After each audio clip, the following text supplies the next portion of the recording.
Happy Wednesday to all you beautiful people out there watching the ESA Cup Season 10. I'm here with Travi. My name is Hi Bear, and we're going to be going into a little game, a little match, if you will, between Sfam Esports and MG Minions. Two teams facing off as they have several times before in the past. But we don't know quite what that result will be tonight. Yeah, I mean, tonight's different. The previous times these two teams have faced off against each other, it was best of one series. This time around, we're best of three maps. Just to set the stage where we are currently at in the competition. We're currently in our final game of the upper half of round number 4 back here, as you can see at the top of your screen. So one of these two teams is going to be making their way through on the playoffs after today's game. The question of whether it's going to be Sfam or whether it's going to be Minions, well, that's yet to be decided. And really, we look back to these previous games, We're going to probably bring these up quite a few times throughout tonight. 2 games, 2 results, and both of them go in the way of Sfam. Yeah, so it's been these two teams, they have some history, but every single time that they've come up against each other so far, SFAM has been successful. MG Minions looking for a little bit of a comeback, a little bit of a let's take it, it's our turn. And they've had some success, some serious success, I should note, throughout this bracket so far. Taking down Crown Zero in the first round after losing to Nexus 77 in the 0-0 match, and just kind of continuing to work up through that bracket, getting themselves to this 2-1 game. On the other side of things, SFAM, they started hot, getting a big couple of wins right away, but their most recent match against Sync Esports, they ended up dropping down, and now we see these two playing against each other. But MG Minions, what they've got on their side is they've had a couple of chances to kind of get their groove back, settle back into their mojo. So I wouldn't be writing them off just yet. They might be feeling a little bit more in it than SFAM at the moment. Yeah, as well, and you're a good spot in the competition at the minute. You're not all the way through in those elimination games yet. It's not do or die just yet, but of course we've got the game ahead of us. Now, last time these teams have played each other, it's been 2 maps of Lair and Nighthaven Labs. Both of those are going to be banned out today. We're going to be kicking things off over on Consulate. Now, Hi Bear, I know you love a bit of Consulate. I mean, I'm a big fan of all three, but starting off with Consulate, I can't tell you, Trav, how much I've been enjoying this map being in the pool. Consulate, since it's come into the competitive pool, has been one of the staples. It's been one of my favorites to play. It took a little while for teams to really settle into it, but now that they've gotten a vibe for how it's played, the pacing of the thing, it really feels like it's a lot more entertaining. It's really so much of a battleground map. And while teams do still often have a bit more of a favor on the defense, the fact that the map is so defensive sided leads to some super creative and interesting strategies, which I just simply adore. Yeah, so much creativity you can have on Consulate. I mean, I'm looking towards map number 2. It's Cafe Dostoevsky, our most played map currently in the league, being picked out 17 times to date, followed by Nighthaven Labs in 14. So it's our most popular map by quite a large metric. Of course, Cafe, you all know how it plays. You start at the top, you work your way down. It's repetitious in quite a lot of ways, Cafe, but as a map, it's always interesting in this one that both of these teams have played quite a few times already in this competition. So curious to see how it's going to play out when they're going against each other. And of course, for our final map, we've got Chalet, which surprisingly, it's not up there in the most popular maps. It's up top half for sure, but it's not quite up at the tippy top. But Chalet, it's one of those maps that I think we all know by now. It's becoming up there sort of with Clubhouse and where Oregon used to be. It's that kind of bread and butter map. Everyone needs to know it. And it's a real test of your sort of fundamentals as a team. My big thing, I'm very disappointed in SFAM banning out Lair as their last ban that sent us over to Chalet. I would have been so happy getting to see that map once again. I've done like a little bit of a deep dive on that actually just this week, trying to really figure out all the intricacies of the map, and it would have been nice to get to test out my casting chops on it, having done a bit of that research. But Chalet nonetheless, yeah, it's a good one. And like you say, it's a classic. Teams have it figured out, and it really serves well as a decider map, something that really all teams should know how to play, and they can really hash out their individual skill and team compositions on that.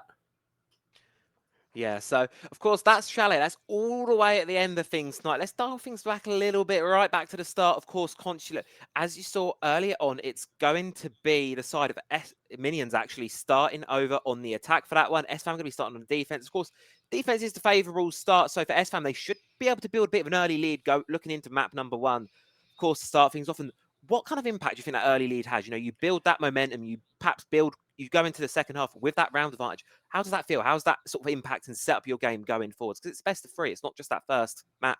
You've got quite a lot to go through tonight. The big thing with that super defensive side of map being the one that you start on is it's so often so easy to get trapped in just like a mental a poor mental space where if you go down a bunch of rounds, you just feel like nothing's working and you start getting a little antsy, making more mistakes than you would otherwise. And I worry for MG minions if they do start on that attack and they're not able to really run up any rounds on their map pick, on the one that they're supposed to be feeling confident on, then going into Cafe onto your opponent's map pick, if you do lose that first one, what's your ability to get back into it look like? Do you have what it takes in terms of like mental fortitude to Yeah. reset and just dial in and do what needs to be done? It's such a tough thing to have to do, especially with that being the first map of the series. I don't love a consulate pick for that particular reason, like, because it really Mm. can mess with the mental game. But I understand if it's a map you're comfortable on, and especially if it's a map you think your opponents won't be comfortable on, I understand the appeal of wanting to bring it along.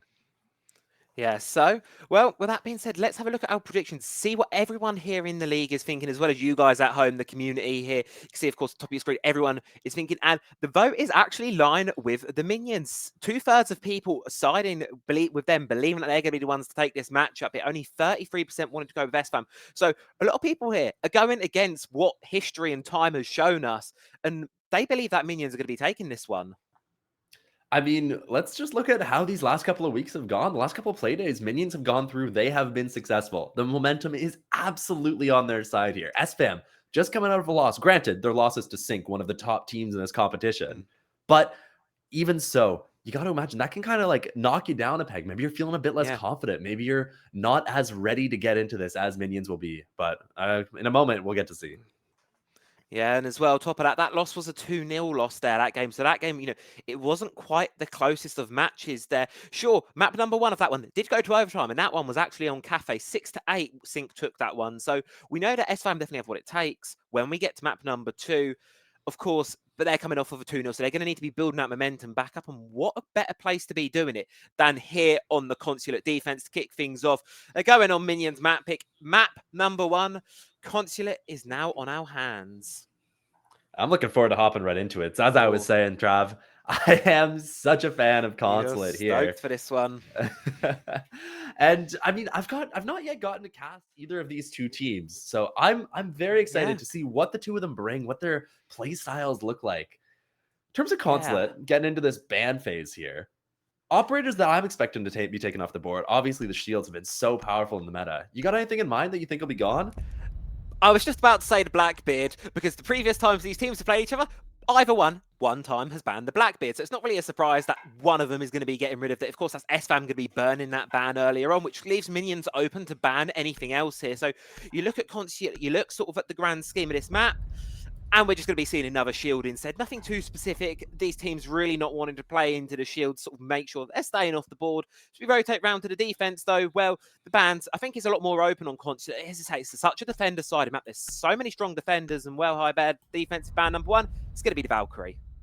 The big thing I think that's notable with these attacking bans is you don't see the Monty being taken off the board. That Monty's so good for being able to take space away from the attackers, crossing big open rooms. But I get why on Consulate that is one of the 3 shield operators that ends up staying up. Blackbeard and Blitz, I really find, are much better in those close quarters engagements you tend to see with all the narrow hallways on Consulate. So Yeah. taking that Blitz off, taking that Blackbeard down, those 2 super powerful up in close range, in your face shield operators makes total sense to me. And at the end of everything, Oh, SFAM taking off the Clash, really not feeling like playing against those shields today. really not the feeling the shields at all. I mean, as you said, it's Consulate. It's a map of very tight hallways. That's where Clash, I feel, as an operator is really, really strong in. And I think some of these choke positions, such as maybe in the top of the yellow squares, Clash is really viable in those positions. And yeah, it's not a surprise to see her being taken off the board there. Of course, curious to see what Sfam will be cooking up on their defense. Immediately, something that's grabbed my eye is this Pulse pick. It's one I feel like I'm slowly seeing a little bit more of it than perhaps in the past year or so as of late. It's going to be the Pulse with that C4, with that shotgun. Obviously, the goal there is to play the vertical, hide down below, and curious to see how that one's going to be working out for them. Kyo's been watching some Macy J, running the Pulse shotgun down below. Ooh, could Throwback. be scary. Yeah, love to see it. But, you know, We get these operators sometimes, and it's one of those things where it's just inside a siege. It comes in waves. People forget about what works, and then over Yeah. time they rediscover it. And I think Pulse is just at that phase where it's being rediscovered. People are like, "Yo, why aren't we playing this? This is Yeah. busted." And he's So not Keo been hopping on changed at that. all. It's the fun No, thing, isn't it? he's just as good as he's always been. But especially on a map like this, where you want to have that below presence to be able to deny maybe a fast plant inside the CEO window that's applied by that Amaru. And look at this, look who's stacking up outside. Seems like it could be a very valuable pick. Yeah, it could definitely be. So, I mean, I'm keeping my eyes on Keo on that pulse because, of course, if you throw so many players straight into that window, they're vulnerable to a C4. That soft floor, it can just be that idea, that go of an assault can be ripped apart straight away. So we need to keep an eye there on what that pulse is really going to be doing as we go later on this round. You see it already feeding the intel through on that heartbeat. It's kind of giving it away to the team. Most of the rest of the team of Sfam, though, they're not playing too extended around the entire map. No one on the first floor, just sort of holding towards these site positions, letting the pulse be the one at risk, do the information work. For the attack, it's not quite an aggressive start just yet. We're a minute in, but you can already see here David going to be throwing the first Candela in, but I don't really think there's going to be too much of a push off the back of that. Just grab that one. Yes, there is. Alex Norby gets sent straight in. Raven gets the pick. Janky's going to fall elsewhere. Spen gets one back, though, with 4 versus 3. 4 versus 2. Make that another. Spen's going to fall to Ying. Misses someone on the rotate there. That's crucial. But they're swinging it back out anyway. Zarin really wants to find that one, and we're halfway through the round in a 2 versus 4 for the attack. The bodies all fallen opposite of minions here. David and Interlude, the only 2 remaining, and they're going to try and continue to fight, look for a couple of opportunities here to get themselves into this round. The big thing for Sfam is they just need to keep themselves alive, not give away any fights. Rashi says, screw that, I'm peeking. Yeah. Wins it, taking no damage in the process, and suddenly, the only player left alive is that Initiator, the one player who was supposed to be getting involved, getting in the thick of it, taking those fights, the Ying, from the hatch down below before she can really do anything. We'll see her go down. And MG Minions, apologies, Sfam, instantly take round 1. Yeah, the sort of aggressive push there of Minions just kind of fell flat on its face there, and it's kind of that disaster I think almost had a feeling might happen there. It's very much with those aggressive attacks. If you throw everything you've got into that one push, that one go, if it falls flat on its face, it can be very difficult to recover into the round there. I think that was textbook what happened there for Minions. They threw a lot into that attack, lost 2 or 3 people, and the players remaining outside the building, you know, you look towards David on that Ying, outside the building on the balcony, you can't really recover anything from that position. You can't trade anyone back because you're there to cover a crossing, and you miss the shots anyway. So, of course, just round number 1, round number 2 going to be heading on down towards the basement. Operator line of side of defense going to be looking slightly different. I want to see what that visuals are putting. Is it the Boss G or is it the SMG? That's always an interesting one because, well, nothing's more entertaining than a Boss G spawn peak on a map like Consulate. I don't know. The Boss G in the last little while has been feeling a little weaker since the nerf. Yeah. Especially, it doesn't even down 3 armors anymore. Did you know that? No. Yeah. Yeah. So you hit them in the chest, and they're still walking around. They swing you, and they take you down before you even get that second shot off. Still, super powerful weapon. Obviously, like you get everyone down to 1 HP at minimum, but not quite as good as it used to be. Looking at this lineup, seems like a bit more of a roam-focused approach, and Minions have absolutely brought along the tools to clear it. The Deimos, the Jackal, and the Ying. Everything you could possibly want to get rid of this Vigil. And Eeks is going to have to be very careful here if he doesn't want to get taken down. Yeah, it's a real risky one here, and you can see, look at that, 4 players of Sfam aren't even on the objective floor of the objective itself. They're playing a bit of an extended hold here. Early engagement here for Interlude. Do they know how close the player is? The Vigil just immediately taken off the board. Not long for this world at all. Shut down, and that's a great start for Minions this time around, and you can see Sfam immediately relocating defenders, sort of shuffling around. Almost feel like they're panicking a little to try and see where they can find a way back into this one, because you're 4 versus 5 down. You've committed a lot into this roam game, and you don't really want to be returning to the site not only empty-handed but worse for wear. Not only are you not empty-handed anymore, you're looking better for wear now. You flip things around. Keo and Rashi get a kill apiece, make it 4 versus 3. You can see that immediately Keo's already retaking and applying pressure towards the attackers on that top floor. They're starting to regain that map control, not letting Minions hold on to anything on Consulate. Continuing to fight here. Keo, though, giving his life away seemingly for free, maybe pressing a little bit too much. I don't love the fact that after getting the advantage flipped back in their favor, Sfam just seemingly overpressed, giving themselves away. Raven has a good chance of being cut off down below. I don't know if his hatch is open, but He's definitely been spotted. The attack aware of exactly where he's playing. But it looks like he's managed to slip the net, getting away, making his way back to the relative safety of the bomb site. And while we are starting to get down to some lower time here, the attack of minions do still have pretty much all the tools they'll need to be able to open up this wall and start hitting the site. That's it. You've got so many smokes. You've got the frag grenades. You've got the jackal pings which are coming through. Now, what the defense do have, though, is they've got a C4 that's been burnt. There's still a second one in pocket no ways. And also, a lot of those Vulcan canisters on this basement floor, they're still up and active. They can burn so much of the time that remains here. So it's going to be really reliant on minions here, finding an opening engagement to try and force this round wide open. But that's not going to happen. Interlude's just going to get swung by two of them. Rashi to confirm the kill. 3 versus 2 now. Alex Norvey inside, attempting a plant, but temporarily stopped out by the wall. And they're going to hear the sound cues. They're going to spray on the player. Zarin's going to get the other one elsewhere. And just like that, a good start to the round for minions. It just all kind of falls apart. And Sfam 2-0 up now. Yeah, it looked like the Thermite didn't exactly manage to get the case in the spot that he was intending, planting in a smoke cloud, but not entirely encapsulated within. So Northy kind of throwing it away there, but I don't think it really much mattered at that point in the round. With him being the last player alive, there wasn't really much chance of him being able to simply stick, pop off that case, and then win the 1v3. So Sfam doing very well so far at shutting down pretty much everything minions are attempting to bring along. So far, they've looked dominant, despite the early entry that minions managed to find in the previous round. But as we head onto this offsite, this might be their best opportunity yet at trying to run up the scoreline a little bit more in their favor. Yeah, I mean, this is where you look to. It's your tertiary bomb site now. You're of the 3 you've got to swap between. This is arguably going to be the one that you're least preferring to play of the 3 that you have to. So minions, they're going to be looking at this round going, right, this is the one we need to get across the board. Because if you're staring at a 3-0, suddenly I think I start to get a little bit worried for minions. Of course, we've said it, it is a defender-sided map, so I'm not surprised to see defense doing well here.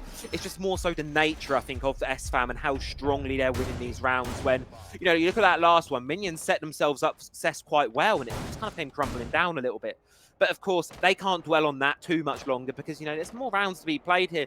Minions line up this time. It seems a little more all-rounder, bit of everything there. You've, of course, got the Ying for that aggression. You've got the Gridlock for that flank, which is dealing with utility.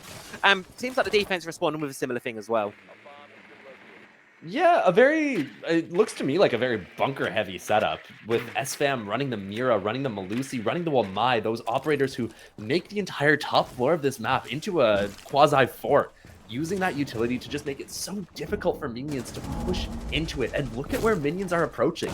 Over from this admin side, looking to engage directly with the setup that Sfam have brought along. They need to be careful here, and more importantly, they need to be efficient. If they take too long trying to clear out up top, they will not be successful. And oh, look at this, a bit of aggression out of Kehoe, tucking just next to the breach, so far unspotted, but it looks like a Northy will be aware, getting a read on it somehow. I have no idea how, maybe just understanding that this is the kind of aggression that Sfam like to go for, but either way, they'll set themselves up with the advantage.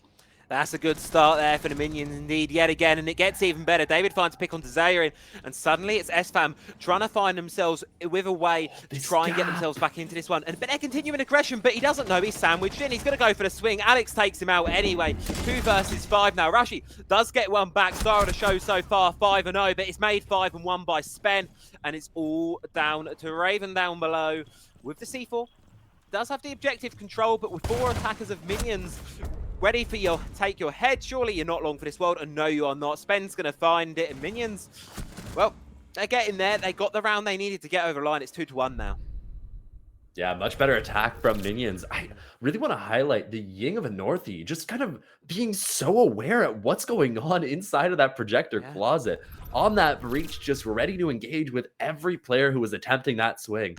Sfam doing an excellent job of understanding where those gaps are, and apologies, minions doing an excellent job of understanding where the gaps in their setup are and shutting things down in a very effective fashion. Love to see it, and I hope to see them continue with some nice attacks as we go through this this half. Yeah, exactly. That one there, it's proven that one that it can be done. We've proven that we can actually do it now for the side of minions. Of course, we're going to have to head into a quick rehost here, folks. You may have just seen one of our players has disconnected. So it gives us an opportunity to talk about what has happened, because we've seen a full rotation of objectives now. We've seen a full set through of all of these objectives. So, of course, it gives us a good opportunity to reflect on what's happened. Of course, Sfam did start off with that 2-0. Two very, very good rounds, but then Minions, they've answered one back. It's 2-1 now. And just when I thought, oh no, the game was slipping away from them a little bit, Minions, I've got a start. It's a start. It's a good start for them. And obviously, we've still got a while to go, but as I say, it's a decent start from them. I mean, the big thing I'd want to note is just how good that start of that round was. Yeah. I was talking about how they had to be efficient, how they had to move fast, how they couldn't get bogged down in this setup upstairs. Right before I threw it to you, or right after I threw it to you, apologies, I spotted that they'd actually done a decent job at getting rid of some of the util over towards CEO. I don't know if you noticed, but they prolonged a twitch and they managed to pop not just one mirror window, but both mirror windows in that first minute of the round. They'd gotten rid of some of those Wamai discs as well. They'd already managed to take admin control. I mean, it was an incredibly efficient push out of MG Minions, getting themselves into the position to continue to press and win that round. And in my mind, that's what a large part of the desperation on the side of Sfam comes from. Them just feeling like, hey, they've already dismantled our upstairs setup. We got to do some swinging here. We got to try and get a pick to make up for the fact that we don't have as much of a fort as we were expecting. Either way, Yeah. Minions, excellent attack. They're still down though, and we need to see them continue to come up with different ideas for these other sites. Yeah, and that's it. I suppose the difference is we're going to be heading back to the very likely primary bomb site there of SFAM. Of course, they're going to be heading back up, likely to the top floor site, which, you know, it's going to be one of those positions where you're going to be very, very strong for the defense. I'm going to be looking towards that secondary bomb site, likely to be the basement again. That's where Minions really need to pick up a round, because the last time it was played, they got themselves off to a really great start on it. But then as the round kind of went on, it slipped away from them. They got a bit over aggressive, lost some gunfights that they shouldn't be taking in the first place. So we'll look towards that second site again, and that's for me is where the winner, I suppose, of this half is decided. Because if you can come out of this on the attack in a 3-3 half, I'd say you're looking pretty good shape. Yeah. But we'll have to take a look at that in a little bit. We're going to throw to a quick break just for now while we get the teams back into the lobby. Stick around, maybe go grab yourself a little drink of water, a snack, and we'll be back with you in no time for more ESA Season 10.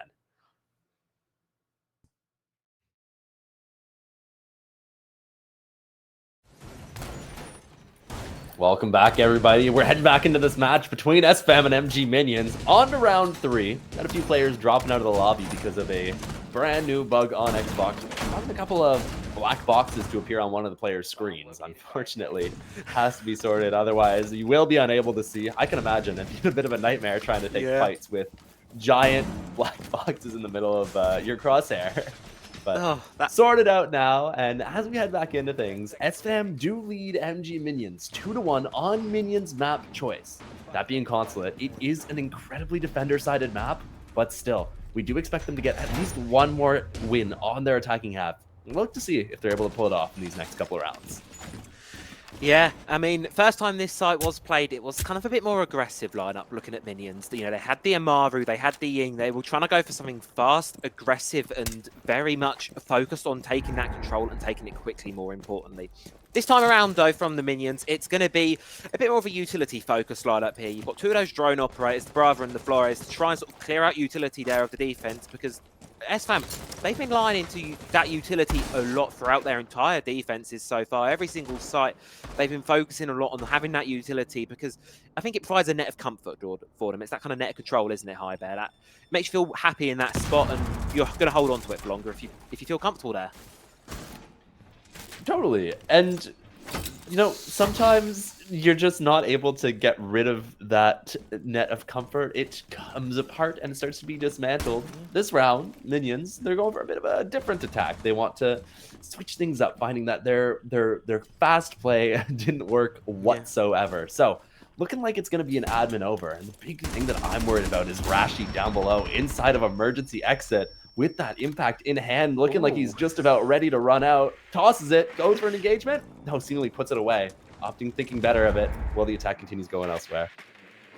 I mean, listen, you go for a play like that, you've got to pull the trigger at the correct time. You do it too early, you get nothing. You do it too late, there might be someone in the position watching it and you get punished for it. So you need to make sure when you go for something like that, you're doing it at the exact moment. And at the end of the day, especially on a defense, you'd rather be alive and not get the kill than risk taking a kill that you're very unlikely to get and die for no reason at all. So just going to retreat back to get a bit close towards site. But who's not going to be able to retreat is Yusu. Oh, narrowly escapes that one there, but who's not going to be able to escape is Zarin.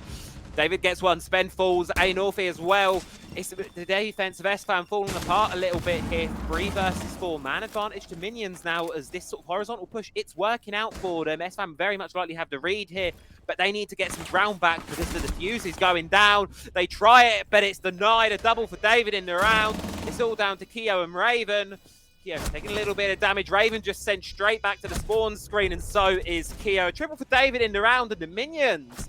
We said they needed another attacking round. Not only did they get that, that was pretty good looking one there.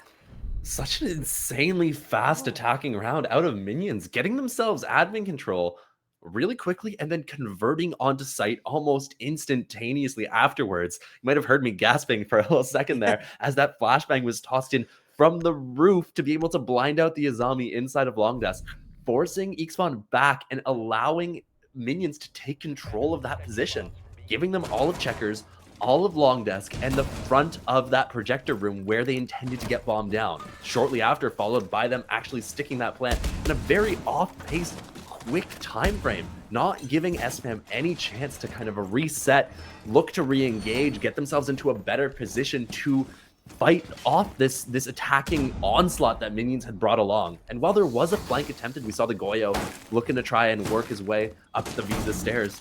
It was watched. Minions just incredibly aware of everything that was happening around the map that round. And they could manage to convert a successful attack because of it. Yeah, that was so good from them. They just got that control, and I think Sfam were a bit uncomfortable. They've been used to the aggression this entire half and this entire match so far, really. It's been very aggressive from both sides. So when minions got that control, and they took just a brief second to breathe, just a little bit of a time to sort of assess and sort of decide what the best course of action from here is. That's what I think shook Sfam a little bit there. You can see the Goyo there toying with the idea of the run out, that kind of situation.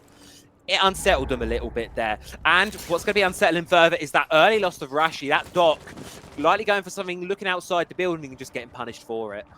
Going down early once again. Oh, reinforcement right in front of the Hashibi Sven here, and he doesn't know. Being completed, and the reinforcement pops on the wall. He will realize, go and shoot a few shots through that connector window, but nothing connecting elsewhere. David Specken going down on that Brava as the contest comes in towards admin. So far, these players not successfully pushed back, and while the drone work comes through and will reveal their position, flashbangs to follow. There's going to be a C4 to answer, unlikely to catch anyone as nobody's managed to make it inside the window, but the headshot from Raven onto Interlude, an excellent little bit of play from him, giving his position away with the C4 and answering with a bullet. Yeah, and I've got to be curious there because you can see the outline there of Alex Orvi. There's a player on that window, on the cover to try and catch the player on the rotation. Where were you? Perhaps a little bit of disjointment in the team there of minions. You know, no support there, and you can see, well, Zarin goes for a run out, gets punished for it, but Sfam, they're going to be happy to hold the ground they've got at the minute here. Minions, of course, do have that sort of control of the admin side of the map, but they're relying on Sfam swinging in to try and get themselves back the man count. It's not going to work. Sfam don't really seem to be too keen to give away anything just yet. They're just happy to hide in these positions, use these keeper barricades to kind of keep the sort of pressure up on them, ensure that these positions of power remain there. So, and Sfam, well, we've got a minute left on the clock here. Minions sort of rapidly approaching, trying to get closer towards the objective, and it's crossing through. Spen going to be going for something a little bit different, heads down below on the Ash, trying to play the vertical, does have one more breaching round in the pocket to try and open up some more of that floor here, but immediately it's a real difficult position here. I mean, you've got the flashbang in, you're blinded, but you're not quite, misses the mark, and what does not miss is Spen, and gets another no right winning that one, and it's all down to Pimpy in a 3 versus 1. Gets blinded by your own flashbang, blinded by the FNAT. No choice but to repeat, and surely this is a done deal here for the defense. And yes, it will be. That's some great Azami play that round. Didn't look too bad, actually. I found for Minion throughout most of that round, actually, as the Ash was making her way up Spiral, I was getting worried for Sfam, especially once that flashbang came in and landed right at the feet of Azami, but does not blind Ixfan. Ixfan managing to get away with murder there as he holds that angle, as the flash pops right next to him. I think if that flash ends up connecting, that really is the difference maker in that round. It comes down to that one fight between John and the Azami towards Long Desk. And if we see the Ash manage to come away with that, suddenly everything's flipped on their heads. You don't have to be swinging through Checkers Hall on the Nomad to try and catch a refrag. You just straight up have the advantage. You have control of the space that you wanted, and next thing you know, you're going to be able to convert that. So again, despite the fact that minions don't win that round, that was a very good attack out of them, and I'm feeling optimistic as they head into this basement. Yeah, one piece of utility to really change up how that entirety of that round played. I mean, you couldn't write a closer game on paper at all. So, Minions, they're going to be looking to level out the scoreboard for this one. Go out of the half 3-3. I'd argue they've achieved their goal at this point here. They've gotten what they wanted. They've gotten a 2. But if they can get a third, if they can get tight, go out of the half with a 3-3, I think they'll be pretty comfortable with things here. Of course, this is the map pick of the Minions here, so it's going to be something that they're going to be looking to come out of here with the win. I mean, it's going to be Eatsfan upstairs on the Vigil. Now, we saw this played before, and it got punished very, very early on. Of course, going to be looking for a slightly different story this time, as tucked into catering. It's a C4 to start on to Sfam, and they just have no idea. Interlude walks right into his death, and Minions attack. There's one in the spawn, 2 inside the building, but what can they do at this point? You know, you've already lost so many people. You're relying on Sfam to give them away for free, and, well, Raven just does that. Big thing to worry about here if you're Eatspawn is that you are cut off. The Jackal tracks are going to be coming through. They're going to reveal the position of this player. And yes, now spotted the ping on his position. Dropping the hatch, though, into Piano. Really smart. Very fortunate that that had been opened up earlier on, allowing him to safely fall back. And as that last Jackal track comes through, he will slowly start to make his way. Actually looking to re-engage here rather than fall off. I don't love this for Sfam. You have the advantage. I really feel like you should just give up at this point, but they've got the advantage, and I'm not the one playing the game, so we'll see if Eatspawn is able to capitalize. Yeah. I mean, Eatspawn, 4-1 since the rehost, certainly can frag out, certainly definitely one of the players on the side of Sfam who you're probably going to want in that frontline position shooting back at them. But eventually you're just going to think better of it, head back down towards the basement there as the very, very last Jackal scan of the round is going to be coming through. Curiously enough, though, David, all 3 of those death marks in pocket still, not yet to use a single one of them through the entirety of this round. Of course, the Vigil's a hard counter. All 4 other operators for Sfam, they're fair game, and it's just not been used yet, which is a little bit of curiosity there. As well as the Exothermic still remaining in pocket there as Alex Norvey going to be getting the first one down and starting making an attempt. But here comes Rashi, opens up the wall here, straight through Tellers, doesn't see anyone immediately. Going to be giving the position away though. They're going to know there's a flank coming from this position. It's just pressure on the side of Minions there, and you can see now shots going back and forth between the 2. David's left with the task of flank watch, does a lot of damage onto Rashi, does eventually find the kill. With 3 versus 3, but look, Sfam, they've sent another one upstairs. Eatsfan already coming up, looking to re-aggress and not letting Minions feel comfortable on this map at all. And the Death Mark not going to be able to hunt down the Vigils. The Jackal, well, maybe not needed. That triple kill for David as Eatsfan falls. 2 remaining defenders on the objective here. Sfam had such a good start to this round, but they're going to be, you know, it's a 5 versus 3 at one point in time. They're now staring down a 2 versus 3 here. Zayrindo may be able to get away with something lucky if they hear the diffuser going down, but it's the watch from the vertical. They just can't do anything about it. David with his 4th, and just like that, Minions take away that round when I don't really think they had much right getting that one, at least off of the start. A little bit of a questionable play out of Sfam, reflanking again and again when they have the man advantage. And to me, that's just such a rookie mistake. You cannot be giving away your advantage, something you've battled so hard to get, especially when the attack has time to be able to convert any picks they may find. Sfam seemingly just giving away their advantage, feeling like, you know what, this round was too easy. Heck it, let's give them a chance. And Minions take that chance and run with it. They find themselves a pick on the Mozzie, who's C4'd a hole in the wall to be able to fight. And they go, okay, maybe we're not out of it yet. And then the Vigil flanks. And suddenly he's caught off guard as well. And then all of a sudden the round has flipped and you've still got 40 seconds as Minions to convert. You've got so much time to be able to figure things out. Go, oh, let's re-drone site. Let's figure out where these remaining defenders are. Let's try and find a spot to put bomb down. Let's open the main breach. Let's toss down some smoke and plant inside. And they have all the answers they need to the defensive setup, the remaining defensive setup at that point that Sfam has in place. And Minions managed to convert a 3-3 attacking on Consulate. And I can't express to you how big that is on Consulate. Oh, it is a massive, massive deal. You go into this second half here and you really, you know, you don't want to say the book's been written before we've got to the final chapter, but Minions, they're in a really great spot right now. 4 rounds separate them from taking their own map pick. It sounds like a lot, but on the defensive consulate, it isn't really. Sfam going to need to be required to at least free this half if they want to guarantee overtime 4, if they want to win it. But you know, things can drastically change. You get to this halfway mark of the game, and you know, Siege is a very different game on attack compared to defense, and vice versa. It's 2 very different games with 2 very sort of different goals, I suppose, to it. And well, you never know how things are going to shape out here. We can only go off what the stats are normally like. But if there's one thing I've learned in almost 10 years of this game now, Siege is not a game played on paper. It's played in the server here, and that server is looking to start with the engagements quick. B-Spen has opened up a hole in the projector soft wall, looking to maybe go for a bit of a run out here, sitting on cams, waiting for an engagement. But look at this, Raven spotting it, ready and holding that run out. Might see a little bit of a bait go on here, and could see B-Spen, if he's not careful, going down early. Yeah, C4 burnt out there. It's definitely perhaps a bit of an early jump there on the utility. And, you know, you look towards the admin side. It's been a lot more heavily contested than it was been. But what makes me curious to me is the defenders over there of that side of the map. They're locked in. They're not going to be able to cross because of Spen on that flank, Rashi, sorry, on that flank watch. They're not going to be able to cross as easily. It's going to be very difficult for them to get out of that position alive. And you can see there, Norvi and Interlude, they want everything. Elsewhere, Spen has fallen, as you said, High Bear called it right away before it even happened. And here comes the hopping. Kio's going to immediately get sent back out. And suddenly it's 4 versus 4. Yet again, Raven outside, not really able to build off much. You've got that Grim, you've got that utility in there, but there's nothing really to capitalize on it from Sfam here. They're kind of just waiting for something from Minions to sort of give it away as another drone goes to the wayside. And the attack, I think they're just struggling to get their way into the building at this point here. You look at the utility remaining, you've got some smoke grenades for the plant, but other than that, how do you force these players out of these positions? You could use the Rotero drones, but there's a mute on the board.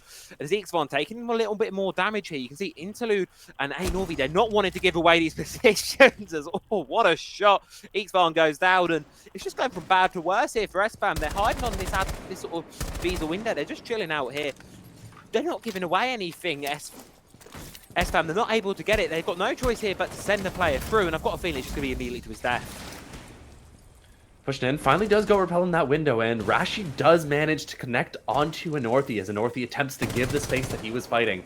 The mute going down, but time's getting kind of low, and those Goyo canisters, I just know they haven't all been cleared. Despite the Twitch on side, yeah, we'll see exactly 2 in the one spot that Q Raven likely has to try and get this plant down.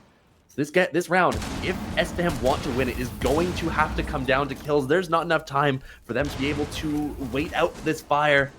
They're gonna have to engage. They're gonna have to do so quickly. 28 seconds on the board. They start to look for their push.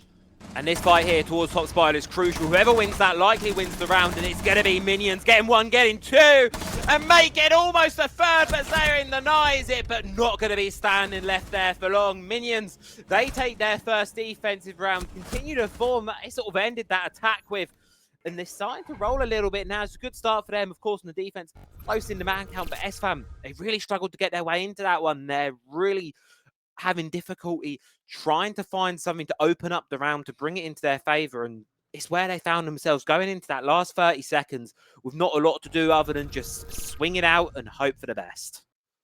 Yeah, at that point, you've lost the round strategically. If you are Minions, you've managed to convert kills, convert fights, and just battles into time on your side. Sfam, they need to be able to get to a spot where they can play that objective and plant. And Minions did such an effective job at contesting the entry into admin that even though the man count was even by the time they fell off, there wasn't enough time on the board for there to be any real hope at Sfam converting. So they go for broke, they try and send it in the spiral window, look at walking out Checkers Hall, but the answers are there, and I believe it was David spinning in circles, just collecting on to everybody over towards Long Desk and doing an excellent job. He's able to completely shut down that push, sending the round and the advantage overall in the favor of Minions. Yeah, and I mean, just speaking on David, 7-1 at the minute. Of course, there was a rehost, after the first few rounds, but since then, the last 4 of them, 7-1. That's a mighty impressive scoreline to be on there.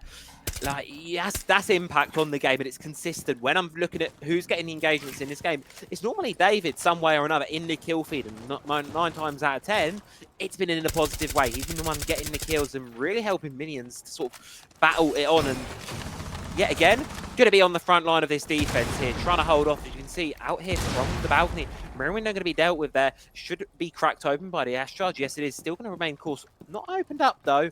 But there's a lot of presence on this top floor from minions that needs to be cleared out. And for Sfam, I think this time around, the name of the game is not only speed, but you need to be assertive with what you're doing. Starting things off, using the utility to clear some pieces out. The mirror window, absolutely crucial to be gotten rid of.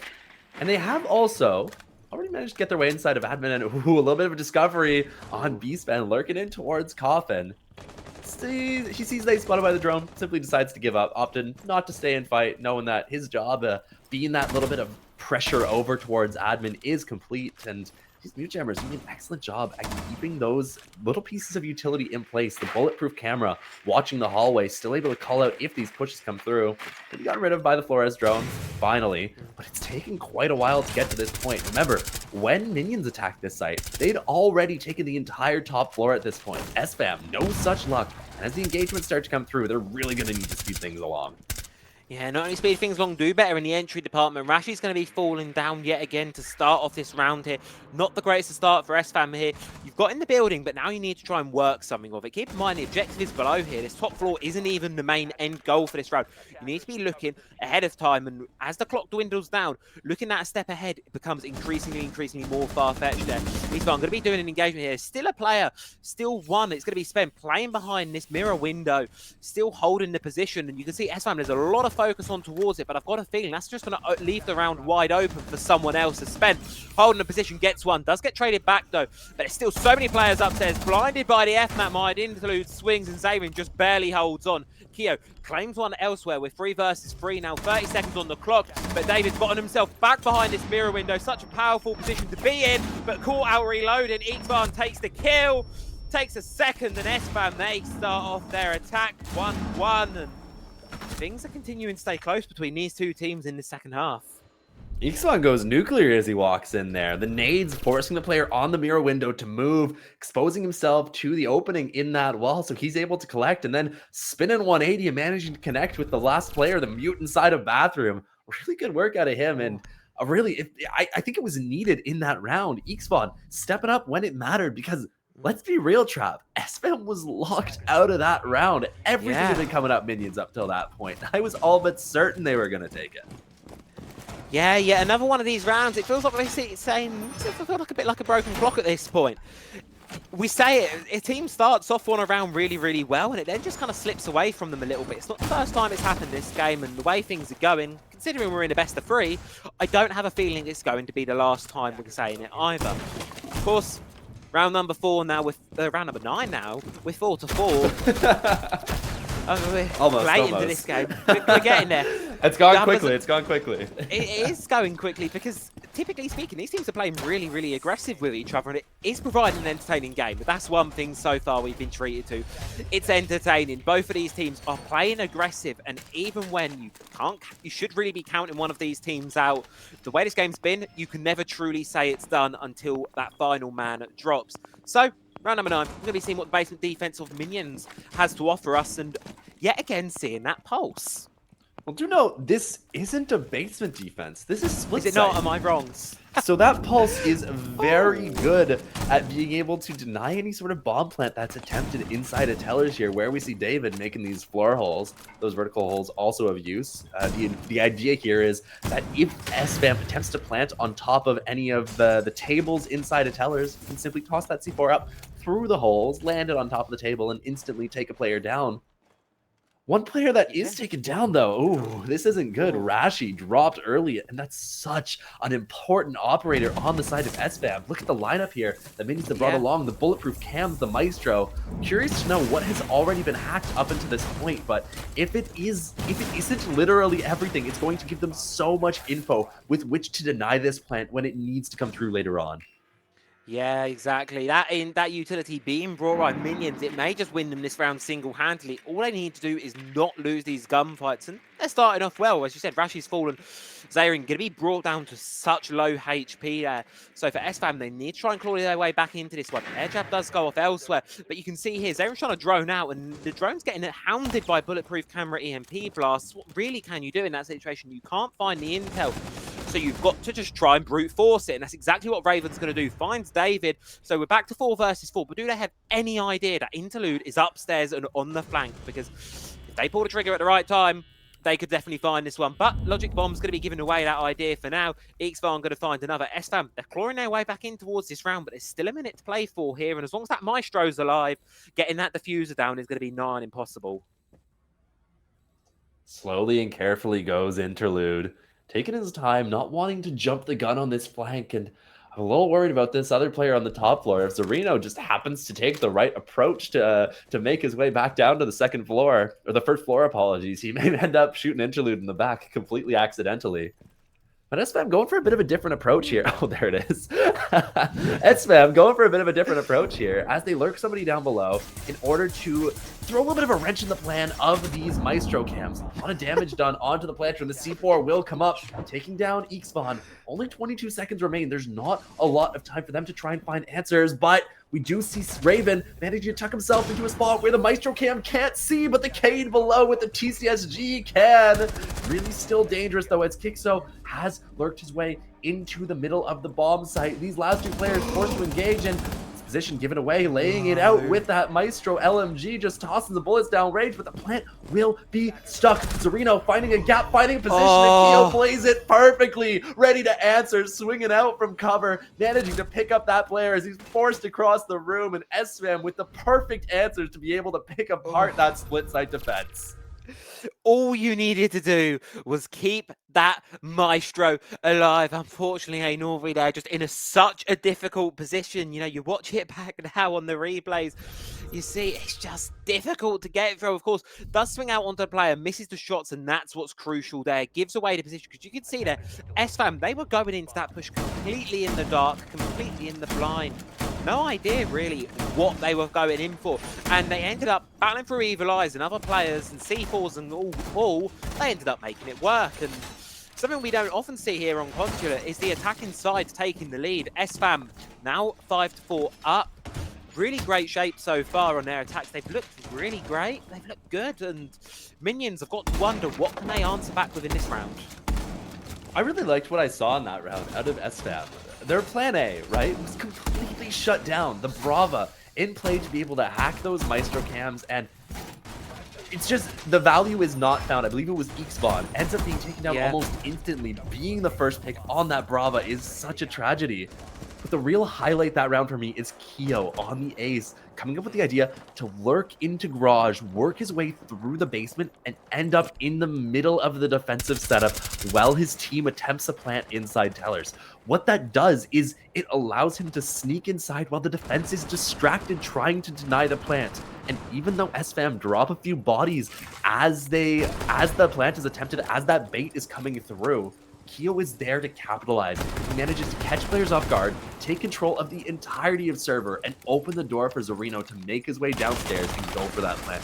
Excellent play out of Sfam. I loved what I saw in that round. Yeah, so good, especially that key part of being able to adapt. If plan A doesn't work, what's plan B? Someone coming up with that on the fly and making it work is so crucial to have that ability as we go further into that tournament here. Interlude, though, going to be needing a really great plan to get out of that one. Not going to be able to find it. Xfad, almost lose another there. It's caught out with the grenade. Spendo does run out, does find another. And you can see here, this admin position is so hotly contested right now. Everyone wants a piece of the action over on this side of the map. And we saw this the first time Sfam attacked this site, remember, hi there. They struggled to get in, and every time they did get in, they just got sent straight back out, as Raven's going to find there. And yet again, Sfam really struggling to get in the building for this top floor attack, and it just goes from bad to worse as Easton falls.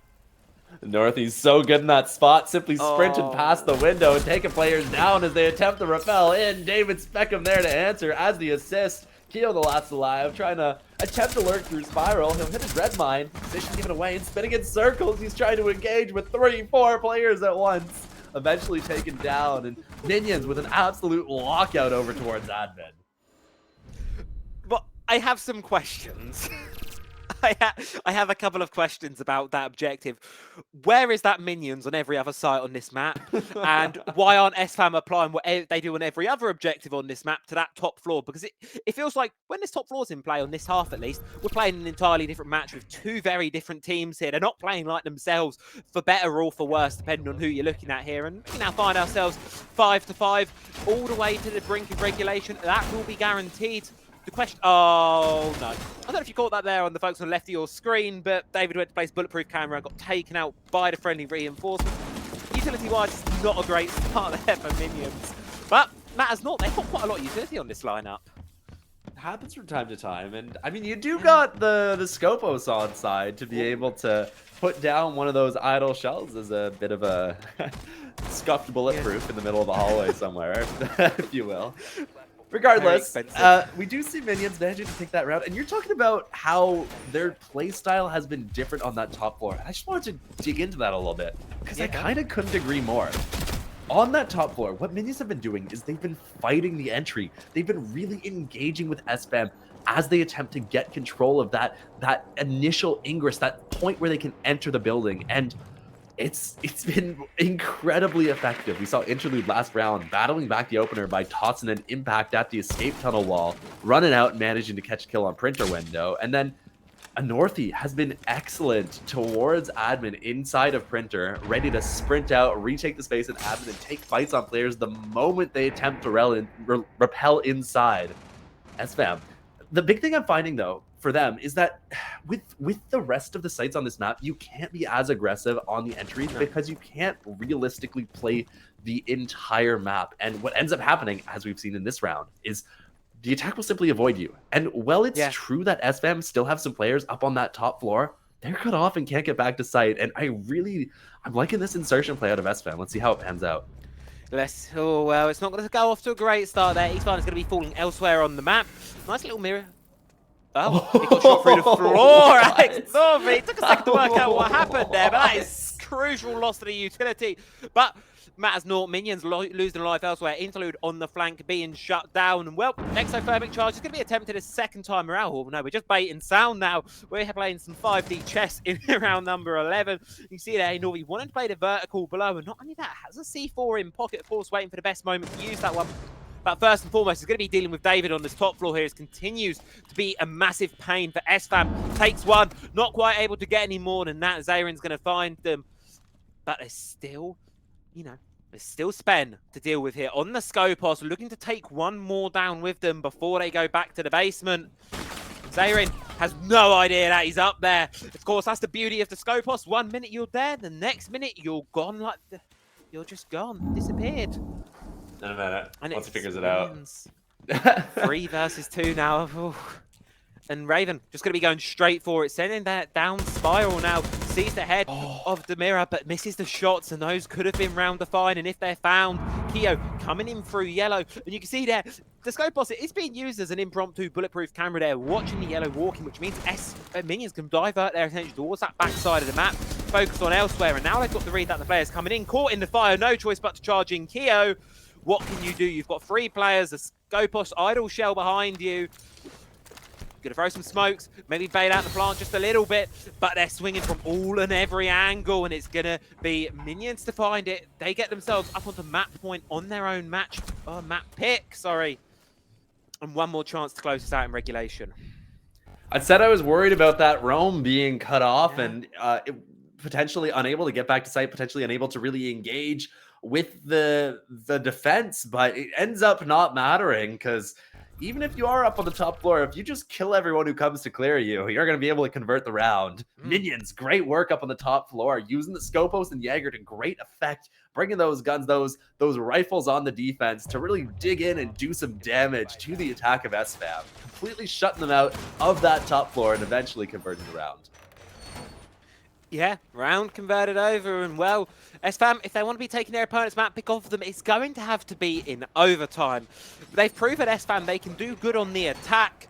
Question is, can they bring it in round number 12, or are we going to be saying goodbye to Consulate here in round number 12? Well, questions will be answered in the next 3 minutes or so.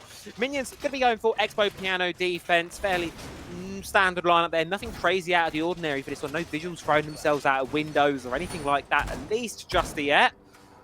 Attacking wise, though, I'm going to curse it now. I'm going to be seeing a whole 5-man run out from the front door. That's what we're going to be seeing now. But no. One thing that's interesting to me about this site is last time we saw it played, Minions ended up in a dominant position, and it took a hero play out of, I believe it was Sfam. Yeah, on the Sfam on the IQ to be able to pull the round out of a hat. I don't know if he'll be able to replicate that this time, and if he can, if Minions end up in as dominant a position, I don't like the chances of Sfam being able to pull this off. Northy being a little cheeky here with the C4, seemingly ready to be tossed out that window. Holding it. No, it's just sitting underneath. But Rashi on drones here puts himself in a little bit of a dangerous position. We'll see if he's able to find something. Northy, that is such a risky position. Play C4 is going to be thrown. It's not quite going to find its mark. Does a little bit of damage onto Rashi, but Northy's going to set himself out the window anyway. Why is the question I'll be asking there. Xfar's going to confirm the kill. So many defenders there, and just like that, it's suddenly in one of these positions where now Minions, they're going to be finding themselves in a 5 versus 3 and thrown what was still quite a salvageable round. It's not going to be the case for the remainder of this one. Instead, they're now 5 versus 3.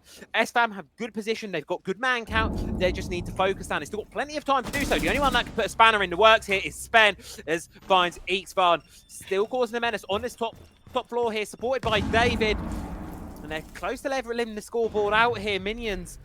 But with this extended hold, if they can be isolated by Sfam, they can surely find this. Sven caught on the retreat, Keo on the double.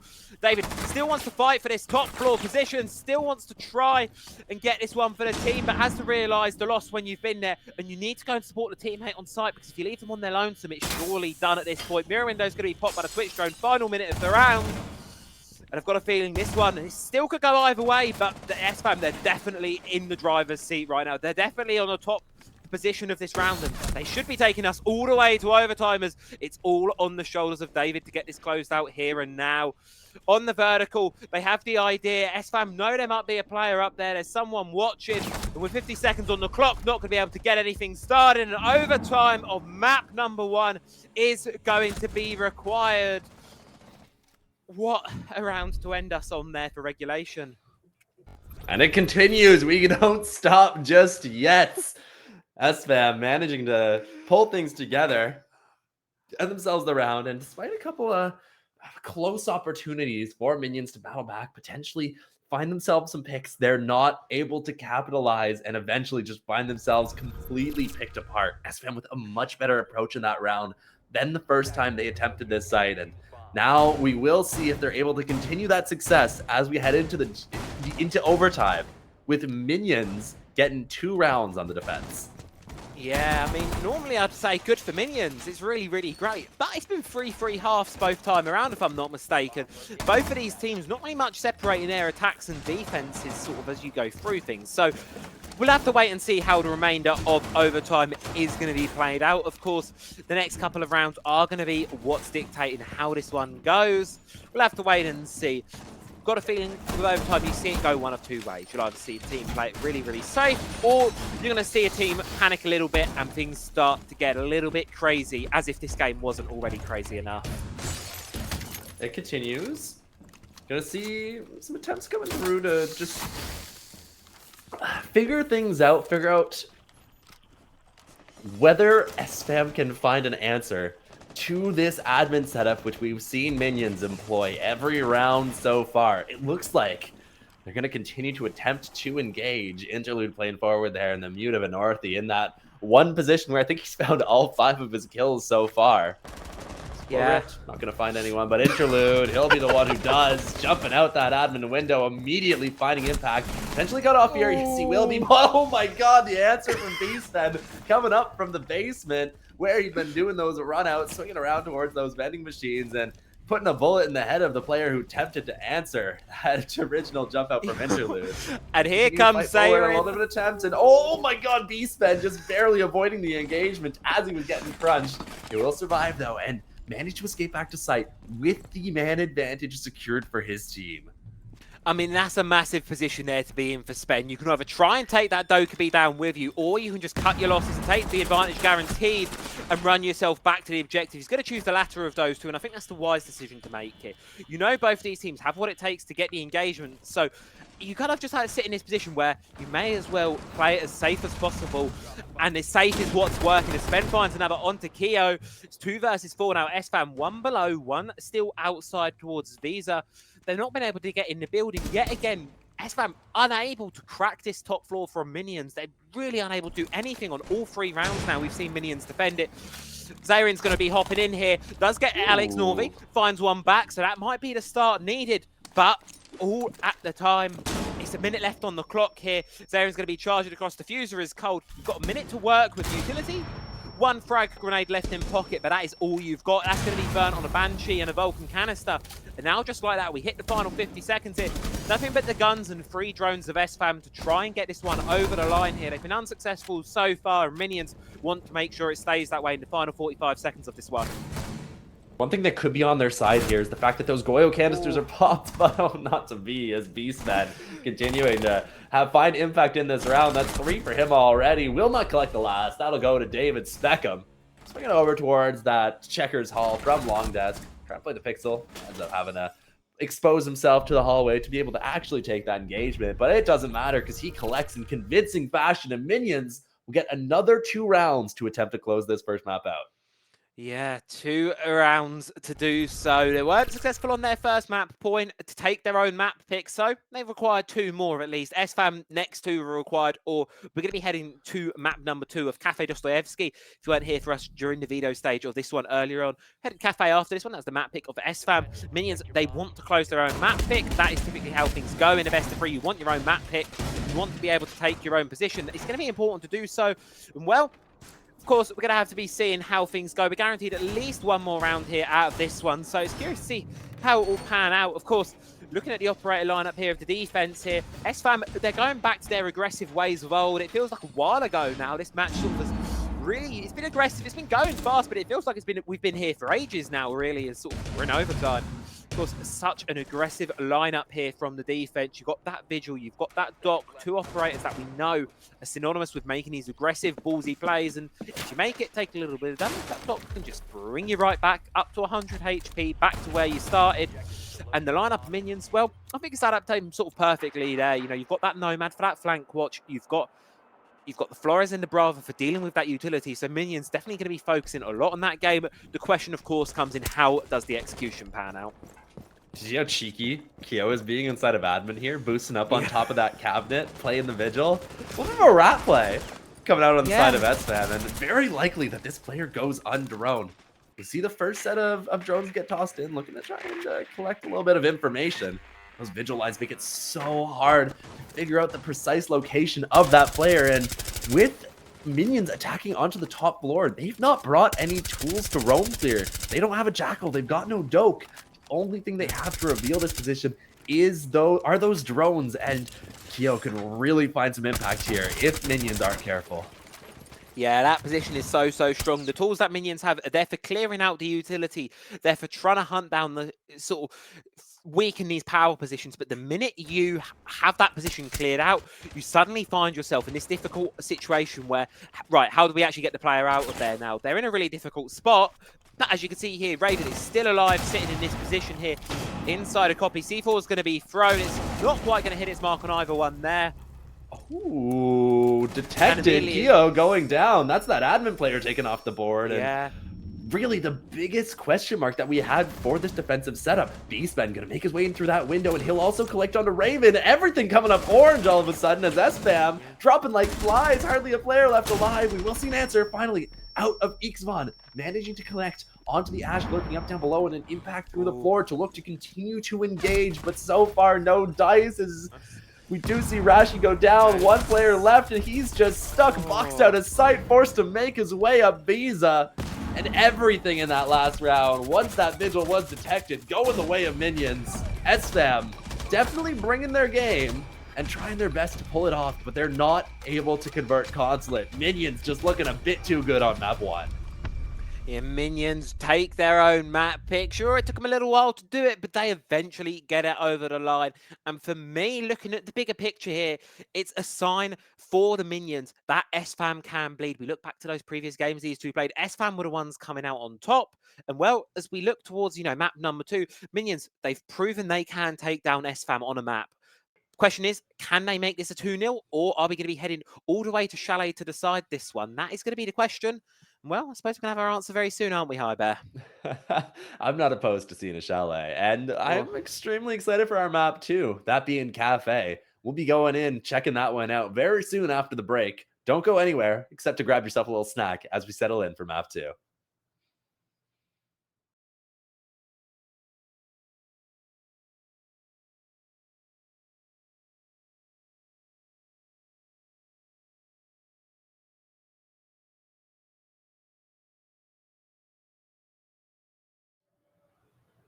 Welcome back, everybody, to the ESA Cup Season 10. We're about to get heading into Map 2 between these two teams of Sfam and MG Minions. But before doing so, let's talk a little bit about what we can expect heading into Cafe Dostoyevsky. I know, Travi, that you're quite a fan of Oh. this map yourself, and I also do know that there's a lot of statistics within the ESA Cup to look at for this map in particular, with it being the most played in the series so far. So, anything you want to say before we jump in? Yeah. No, I'm going to kick us off with the numbers of everything. How have we been played so far? 17 times Cafe has been picked onto. 169 rounds have been played. 55% of them have been defender favoured. So slightly defender favoured. Not quite perhaps to the extent that we saw on Consulate, which is 61% defender favoured. So there's still a bit of an advantage for the defense, but this one is a much more even ground sort of between these two teams. And for me, it's a real curiosity of, I always see Cafe as a very map that you sort of have there's a set structure to the rounds being played. You start top, you work down. It's how Cafe's mostly played for the most part. How did the teams adapt to that sort of more rigidity compared to Consulate, where I think Consulate's a lot more of a maps of unknowns? This time it's very different battleground, and I'm curious to see what Sfam have got cooking up, because it is their map pick, High Bear. And of course, they are 0-1 down at this point. If they want to be going towards Chalet, they need to be winning this one. Oh, yeah. Well, they just simply need to be the better team here. And I will note, I think they did an excellent job on a lot of those rounds on Consulate. Even though they did end up coming out the losers, they had some real bright ideas and pretty consistently were giving themselves good chances within the rounds. Minions just a little bit better overall. And that's what you expect when it's your map pick. So Hmm. if SBAM have the practice they've put in, if they're really ready for Cafe, they've got their prep effectively completed, we could see them absolutely taking this one and sending us over to that also exciting map 3 of Chalet. But here we go, getting into it, the ban phase on Cafe. It's going to be starting off with a Blackbeard ban. No, it's not. It's going to be a Dekebi ban. Of course, it's going to be a Dekebi ban. The one time it's not a Blackbeard ban. Dekebi, we saw the impact she had on map number 1, being able to find those roamers and sort of for free, because at the end of the day, you're Dokkaebi. You press a little button on your tablet and suddenly you have a rough idea of where everyone on the map is. It's a very useful gadget with a lot of power in the hands of a team willing to use it. No surprise there that Minions want to take it out. And, well, it was inevitable. It was going to come at some point. The Blackbeard ban. The other thing I want to mention about that Dokkaebi that might be glazed over a little bit, coming from you and I, who are both, I Yeah. believe, primarily PC players, is that SMG12 on controller is just an absolute demon of a gun. That thing kicks so much less than I think you and I are used to, and has become a favorite of players in the console scene for taking entry engagements, for being aggressive. And because of that fast fire rate, you can really find a lot of impact. And once that's combined with Dokkaebi's primary gadget of just being able to detect and reveal player positions, she is such an important and powerful operator to take off the board in a ban phase. Yeah, I mean, you hear the player through the wall, you spray it through with that, I believe it's 1200 RPM on the SMG12. It's Rainbow Six Siege. One headshot's all you need, one lucky bullet through the wall, and you've got the kill just like that. Defensive bans rolling through. Amira, one that we see quite a lot of on Cafe, no surprises there, really. Powerful weapon, powerful gadgets, a lot of utility brought onto the round. One operator that we see a little bit of, but I don't see banned very often, and that's going to be the Mozzie one. It's an interesting one for sure. I got to imagine that's like a counter ban or something. Like Yeah. my bet here is that Sfam have played Cafe already in the competition and found great value out of the Mozzie on this Cafe. I can't imagine any other reason for that one being a priority to take off the board when there's so many other powerful ops in the game that you could get rid of. I think the Azami, for example, or the Maestro, or the Valkyrie, like all sorts of operators who have that sort of value that the Mozzie I don't think tends to. So my bet, that's a counter ban. I don't have the actual stats in terms of what operators Sfam have played in previous matches to be able to back that up, but it's a really uncommon one for sure, and we'll see how it pans out for him. Yeah, of course, it's going to be slightly unusual to see how that one's going through as the game pans on. But of course, the rest of the bands are looking fairly normal, fairly to what we're used to seeing here on Cafe. And of course, where else are we going to be used to starting other than this top floor position? Up here, fairly standard lineup here. Of course, that Zami playing towards Cigar, something that's probably going to be the first point of contact here for Sfam, trying to clear out that position. Of course, the longer she's there, the more keeper barricades she has, and the more powerful she becomes. Luckily, as about a year ago or so, you can shoot them out, so they're not quite as perhaps unbreakable as they once were. But these castle barricades certainly going to be burning a lot of the utility of the attack quite early on.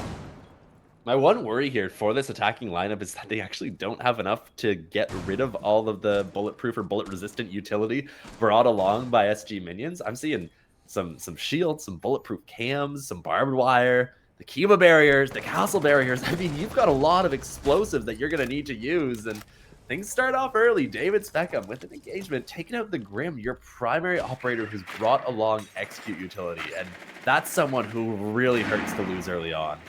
Yeah, and I feel like a second loss is incoming here with that C4. Yes, it will be. Raven's going to go down. That's your striker off the board. A lot of that secondary utility that you normally see from a lot of other operators gone. Interlude on the dock as well. Stimming back up a player to full HP. And yet again, doing it. Just continuing to do it. I mean, why not? You've got the ability, and it's going to allow them to swing straight into their death. Zarin's going to find the pick back. It's 2 versus 4, though, at this point. It feels like the damage has been done here for Sfam. Wondering how to get back into the building here. Wondering how they're going to bring this one back over the line. We're going to have to wait and see. Of course, still got a decent amount of time left to play here on the round. Still got some way they can work their way into this one. Try and work their way through. But, of course, time is the question of the matter of fact. There's a minute left to go. It's a decent amount of time. Decent amount to play through. And Zarin going to be taking a lot of damage. He's going to be able to find a pick over towards Norvi. And eventually, it's found so. Just going to wait here. 55 seconds now to go. Hi, Bear. How's this one end? It's getting close here. And though they have managed to battle back a little bit, really feels like Zarina has been locked out of the map so far. Engagement over towards Ticket, and Interlude will be the one who comes out ahead, leaving just Zarina rotating up to the roof. 1 HP to his name, the case in pocket, but nothing else. Go for a little drop on this red hatch, but I don't expect much for him here as Interlude already holding the angle. As he hits the floor, he'll be put down. Send him to his grave, and MG Minions will take the first round. Yeah, great start there for the minions on the top floor. Got a little bit scrappy at certain points, but it doesn't matter, no. They got the round done and dusted over the line there. You can see on the replays, bit of a brawl back and forth, but Sfam really locked out of that one quite early on there. 2 versus 4. It's a difficult position to recover themselves from. And as a result, as they find it, the minions, they take round number 1, sorry, and continue the sort of streak that they ended map number 1 with. It's just that defensive side, the fact that they don't have to switch things up too much. They're used to playing this defense, being the aggressive ones, going for those peaks. And we continue to see that success. One thing with Cafe that is kind of interesting that I've just been thinking about now is that it really plays out in a lot of ways super similarly to Consulate, where that top floor, you kind of only play the top floor. The mid floor, you play above the mid floor when that's the bomb site. With the bottom floor, you kind of have to roam, bring along operators like the Vigil, the Scopos. Like, I feel like I'm getting flashbacks to Consulate in terms of playstyle here. And if that's the case, I mean, I tremble for Sfam because minions were so effective inside of that Consulate playstyle. And if they can continue to pursue such success, we could see them absolutely run up the scoreline here on the defense. Yeah, build it up early, I suppose. It's the key. Of course, something we bring up every now and then here on Cast. It's that word of momentum. And, well, it's continuing on here for minions here. Interlude starts it off. And that is the Monty. As you say, I bet that's the shield. And it's the Jackal as well. Oh, well, no, it's just going from bad to worse here for Sfam. You lose the shield, which is that cornerstone of the attack. And then you lose the Jackal as well. And all of a sudden, yet again, Sfam are locked out of this round. Interlude's got a triple, running rampant on this one with the SMG-12. Wants to bind Raven, does it with the Bush G and a quad kill. And what the hell just happened? I love watching console sometimes because these players, they're so good at aiming that I often forget they're on controller.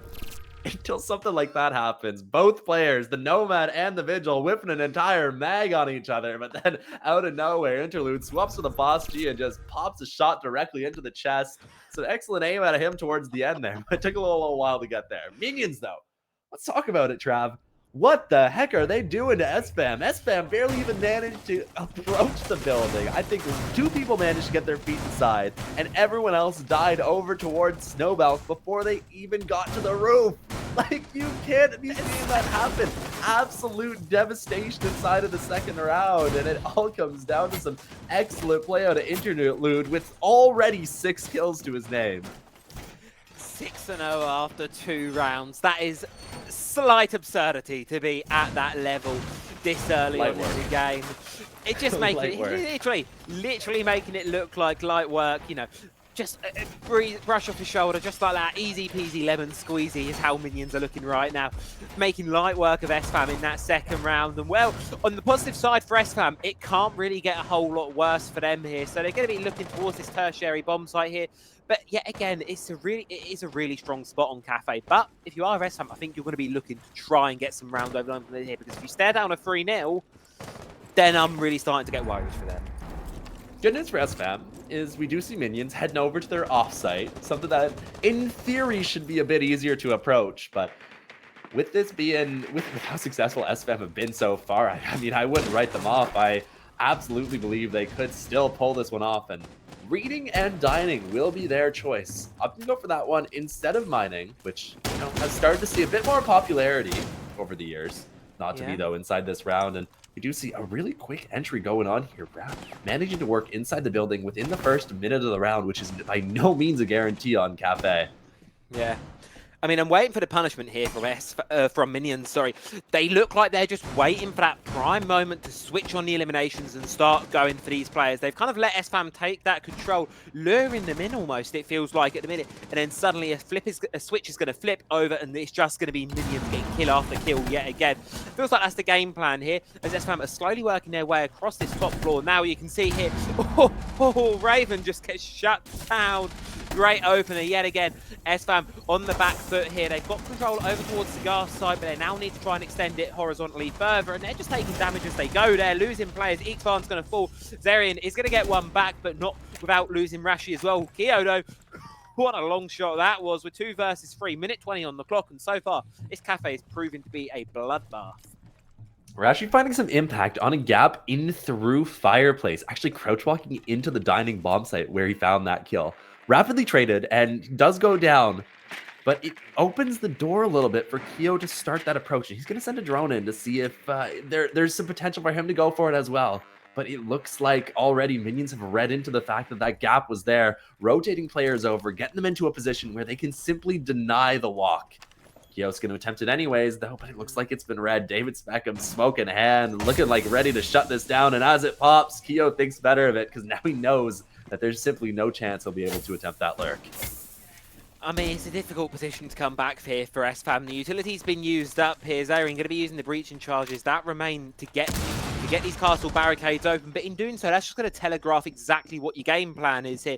You can see here already, Interlude above, looking to go for a little bit of a flank perhaps, but might not need that one as Keo's going to find David, and they're just going to control straight into reading, charging, no choice here but to try and stick the diffuser, something that's really sort of avoided these teams so far this entire game. Here comes Interlude on the swing, ignores the player on the plant, tries to go for Keo, instead the cover is immaculate. Keo finds it, and now it's Minions trying to bite their way back into this one. Sfam, they really shouldn't have been able to get this kit down, but they've been able to do so. Now they can just head to these post-plant positions, wait down, drain down the remaining 30 seconds of this round, and what really can you do here for Minions?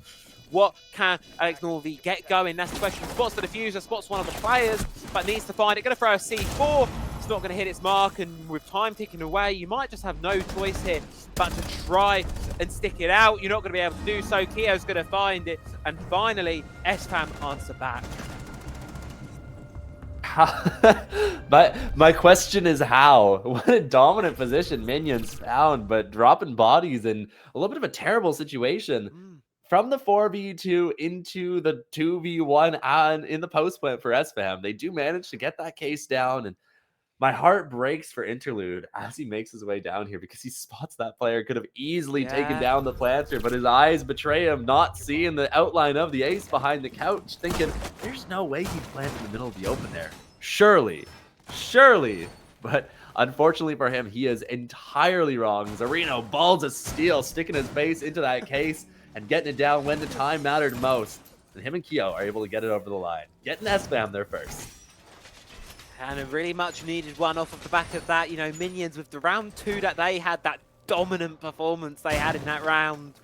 Sfam needed something back into there. And I think getting that 2 versus 4 over the line, that's going to be that mental boost that they need. That's going to be the one, right, we've done it. We've cracked them now. We can reset this one. And we can look towards these future rounds, the remainder of this half, and look to try and go out of this one with an even score line. Looking at it realistically, I think that's where Sfam are going to want to be at the end of this one. 3-3 would be a good spot. Of course, Minions, they're going to want to try and reset after that round and go, right, we've just lost this one, whatever. Let's just get back into winning things. We've proven we can smash them out of this server. We're going to try and go back to that form. Of course, we'll have to see what's going to happen. Round number 4 now coming our way. Well, big thing for me, for Minions, is they've been successful, in my mind, on all 3 of these defensive rounds so far. With that last one kind of just falling apart in the details towards the end of it. But it still kind of felt like a lockout until the very last moment when some nice movement out of Keo manages to bring things just a little bit back. That really shouldn't have been in this round. It should have been, absolutely. I mean, Keo hits that nasty shot on the long angle and then hits the wrap through Red Halt. Like, that doesn't happen. 9 times out of 10, you replay that round, and it's just simply Minions all the way. So I'm not too worried about this for them. They've been successful. They've proven they know how to be successful, but maybe a bit dangerous here. B-Spen, lower white, and there's actually a drone that should be aware of his position. And to make matters worse, a Northy going down from the long angle as he attempts to peek that piano window. Perhaps Minions here just getting a little bit over aggressive. You know, we do see it on occasion. You have a round like you do, like we did a few a bit ago, and Minions, it is going to give them a surge of confidence, and rightfully so. Did I just hear a one-tap go through? That was a really nasty shot from Interlude there, wherever the hell happened.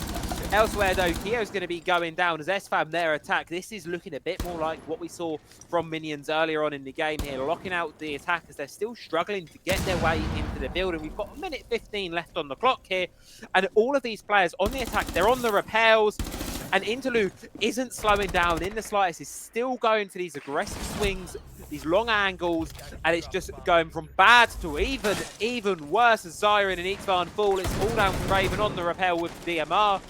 Minions, they know where they are, and all they've got to do at this point is just wait out the last 50 seconds, or if it's the Minions we've come to know and expect, someone's going to get the kill. That's exactly what happens in Minions.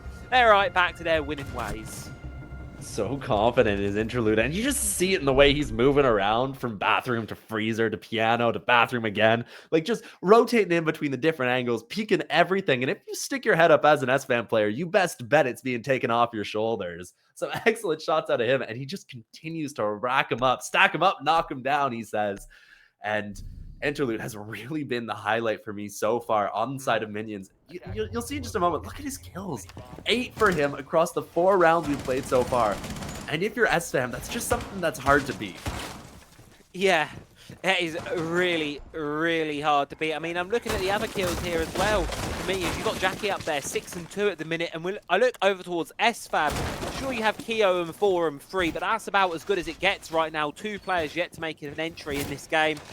And Zayn and Raven, they're not looking too amazing either. Right now for Sfam, these players with 0 kills, they need to get into the game, and the players that typically are leading the pack, they need to get back to that form, because otherwise this best of 3, it's going to really quickly slip away from them. And, you know, as this half builds on, I feel like there's not a far world where we see Minions coming out of this 5-1, and at that point, all you need is 2 attacks, and that should be an achievable goal for Minions if their attacks are anything like we saw on map number 1.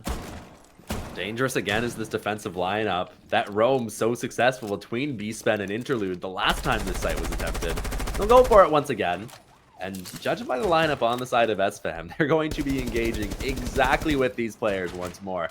Bringing along that vert, all sorts of execute util, but notably, only one operator who's any good at hunting down roamers, that being the Jackal of Ixfon.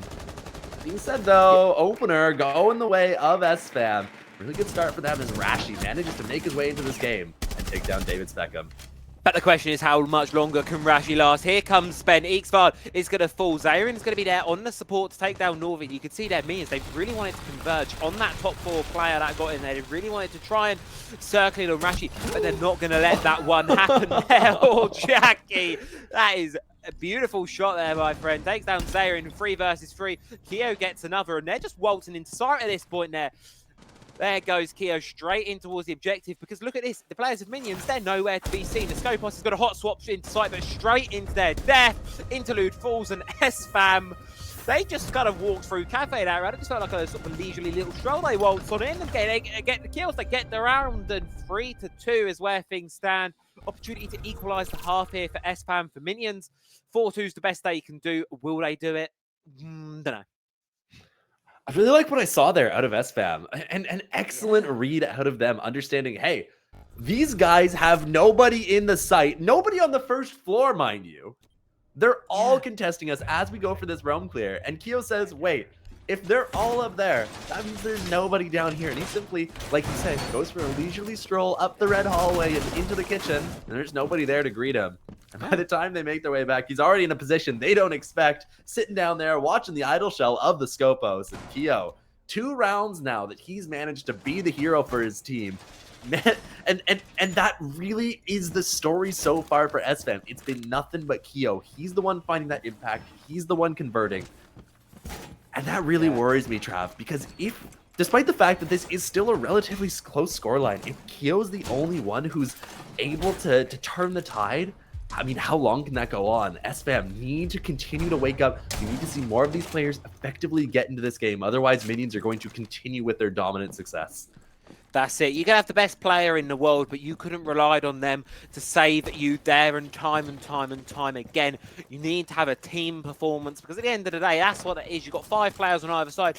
Everyone needs to be pulling their own weight. So we'll have to wait and see whether the rest of Sfam can line it up a little bit, because otherwise, when they get onto their defensive, it might look a little bit worrisome. For now, though, we've got an attack, and it looks like it's going to be a very, very quick one there, as immediately you can hear players looking to get in towards Bakery there. Keo taking a hell of a lot of damage, sending the charge on in, brought down low, and it's going to be curious to see whether they're going to be able to make the blitz work here, putting a lot of value on getting something out of that operator, but brought down to such low HP early on, you do have to wonder if they're going to be able to do so. One little tick in a Vulcan canister, sorry, they're going to be going down, and you can see there immediately the Vector of David wants to spray on through, and one lucky bullet from that hose, and the blitz is gone, done and dusted though. So it seems like for a minute, Sfam are at least going to slow things down, mellow out a little bit as they assess how they want to take this one.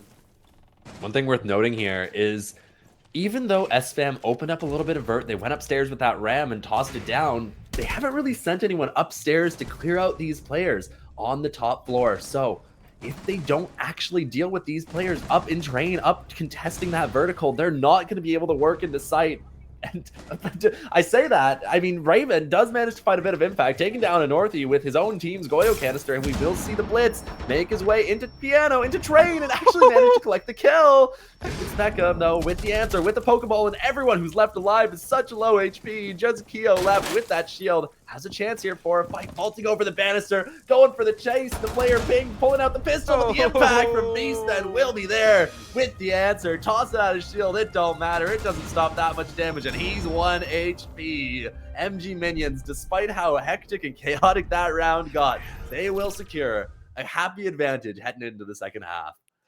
that round there. I mean, look at that impact grenade just thrown there by Interlude on the replay. That really should have gotten the kill. It didn't quite, so it's a little bit poetic. That's an impact grenade to not only claim that one life there on the player in Bakery, but also close out the round by getting the pick over towards the Blitz. Now, we're going to be heading things into a little bit of a tactical timeout, because for the Minions, which surprises me that the Minions are the one calling the timeout here, because bar maybe that third round where it got a little bit overconfident, I'd say Minions were looking really, really good in that third half and first half, sorry. And they should be quite comfortable right now. I mean, you'd imagine so. They have a convincing advantage at this point, and they did manage to win this previous round. So I'm a little confused why it would have been called. Maybe one of these players just need to go run for a quick bathroom break or something along those lines. But it happens sometimes. But as I say that, we will be seeing the side swap coming through. MG Minions now on the attack, and Sfam, they need to start running some of these rounds up. They need to have at least as good a defensive half as the Minions did. Otherwise, we will not see overtime, and this will be this last map that we get to witness, because Sfam will simply be dropping down to play an elimination match in our next playday. I mean, that's it, isn't it, really? We're around number 4 now of Swiss stage, of course. The further you go, not only does the games get closer, the pressure of each game gets higher and higher. In this game, you still got that one life left beneath you. You still got that second chance there to play in round number 5. But once you get to round number 5, it's very simple. You win that game, you make playoffs. You lose that game, you do not. It's a lot of pressure to be playing under there, and you're going to have to put a lot on the table to make sure you're staying in the competition. So, ideally, for Sfam or for Minions, you're going to want to be qualifying here and now. Minions, there's not a lot between them and that qualification right now. They're almost there. It's just 3 rounds over the next 6, and they'll find themselves in playoffs. For Sfam, it's a little bit of a longer road, and right now it's definitely looking like a harder one to cross. One thing I'm really worried about on the side of Sfam is Sfam, who has yet to get himself into this map too. And usually, you know, you're never happy seeing a player who's got no kills by the time you've reached round 6. But I think this is made worse by the fact that Sfam was one of the primary fraggers on that map of Consulate, who was consistently finding impact, being the hero in a couple of rounds for his team. And now that we're on Cafe, it's just nowhere to be found. And he's the player that I think I'm looking to the most in the second half to really get into this game and bring things back for his team. That's it. It's so good, as you say, on map number 1. Yet to find a success here on map number 2. I mean, it feels like a story we're saying for a lot of the Sfam players right now. Zarashi does go down. And Sfam does finally find a pick in towards this one, but not going to be able to stay alive for much longer than that, as Alex Norby does trade it back out. Makes it a double on the window there, and Sfam, why is that player there not really contested? I don't really know here. They're now in a 2 versus 4. The defense is looking a little bit fragmented here, really. There's not as much perhaps support as I'd like to see from the individuals. Zarian does find one back over towards Interlude, and this is where we need to make sure Minions don't get overconfident. We've seen it from them once or twice so far, where they get into a good position, and then immediately it kind of slips out from underneath them. They need to try and make sure it stays this way. Slow it down. You've still got 5 drones available to you, still a good amount of utility. Use it, because you've got that main resource, which is, of course, that time. Isolate these engagements, find these 2 remaining players. For the side of Sfam, it's hold on for as long as you can. Find an opener. One's going to swing straight into Cigar. Does eventually get found, and we're in what's in an effective 2 versus 2 now. As you can see here, Jackie looking to make the recovery, going to throw the frag grenade across. Trying to find this Frost, and that Frost is all that is going to remain here. A minute on the clock here, in a real difficult position. Zayhan is going to be found, and Minions, they are now 5-2 up, 2 rounds away from qualification. A little bit messy in towards the end of that one, but they do manage to get it over the line after achieving such a dominant advantage early on. Felt to me like Sfam just a bit overambitious, and I know Sfam managed to get himself that pick, and he is officially in the game now, but it felt overambitious to me. Like he was really forcing it to try and find a pick. Well, he did find his pick. He found not just 1, but 2 deaths for his team. As he goes down, the teammate was there for support goes down by his side, and Minions just 2 rounds now separate them from punching their ticket to our playoff bracket. Starting very soon, actually. Starting to get nervous, Trav. I don't know.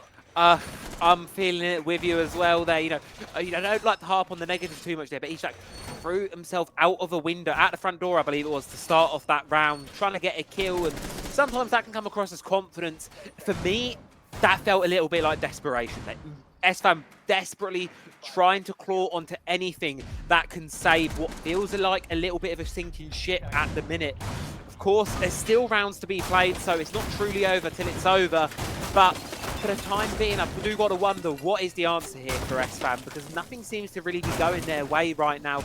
And unless it's the minions getting a little bit overconfident with things, minions, they feel like they're very much in the driver's seat right now. They feel comfortable, and there doesn't feel like there's a lot stopping them here. As if to highlight your point of desperation, as rotates are getting made, Rashi being knocked down about 30 HP, the Doc being forced to use one of those stim pistol shots to heal him back up to full. Outstarting early here. A little bit of team damage will be the first engagement that happens. Yeah. It's like you say, Sfam, they just don't feel as confident as they did on Consulate, which is a shame, honestly, considering that this is their map pick. This is the one that they were expecting to win.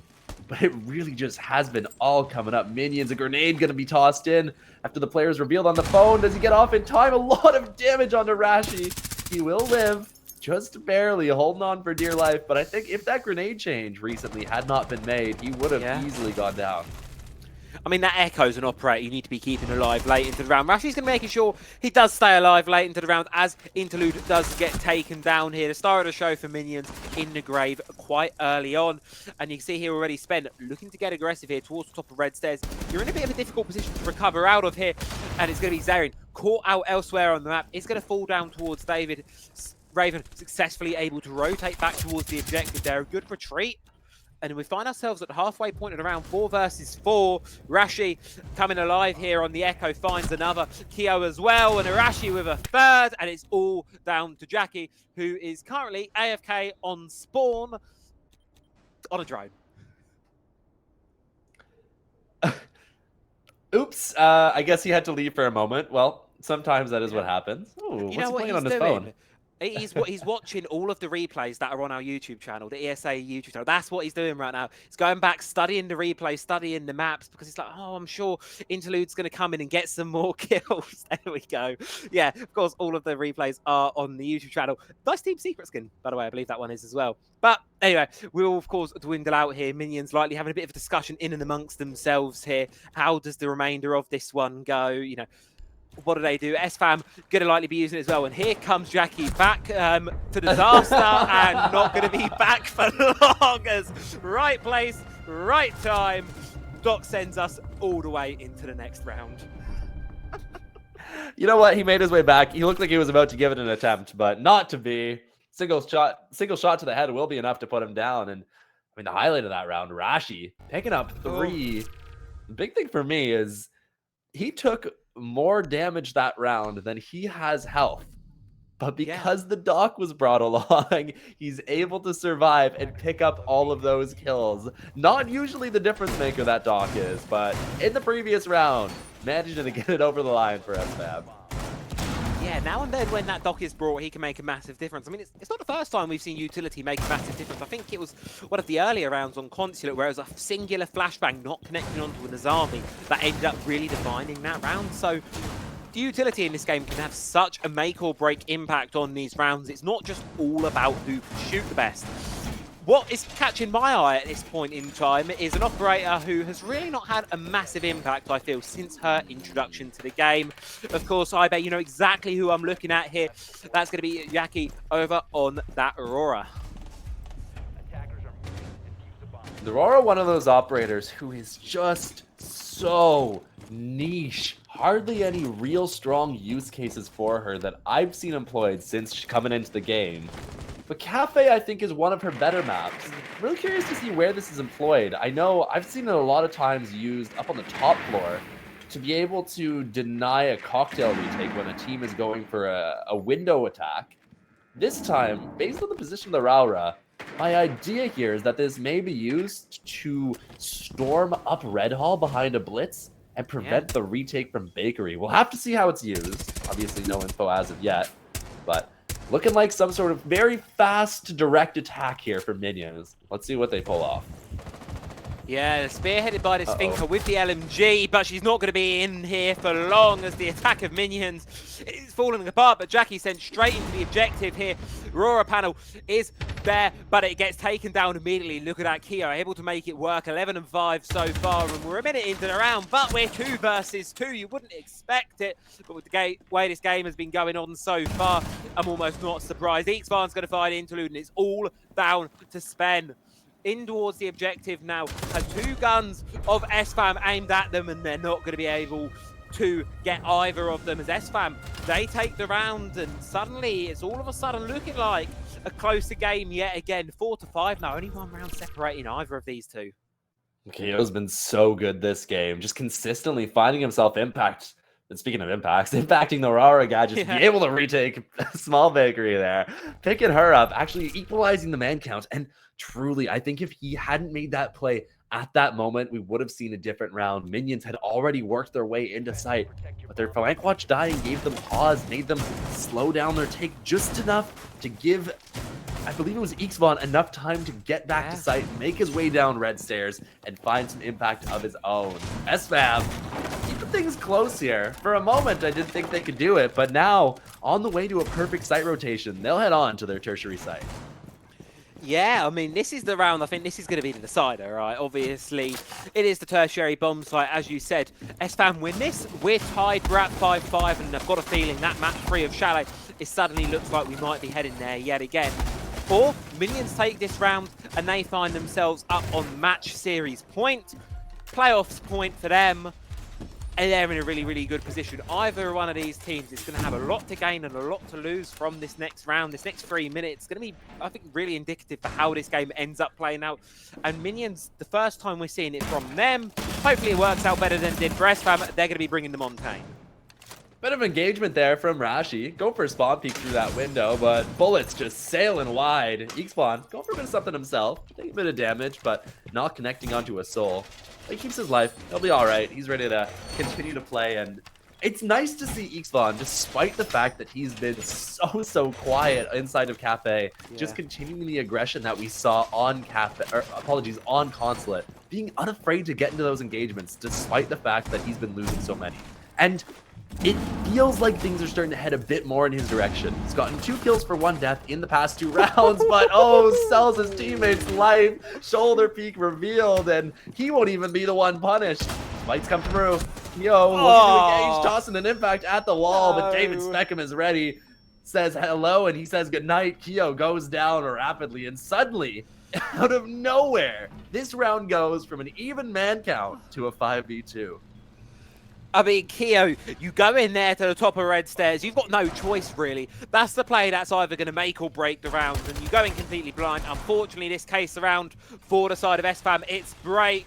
Raven looking to get aggressive onto Interlude, does find the engagement, but will there be support? The vertical pressure is mounting up at this point here.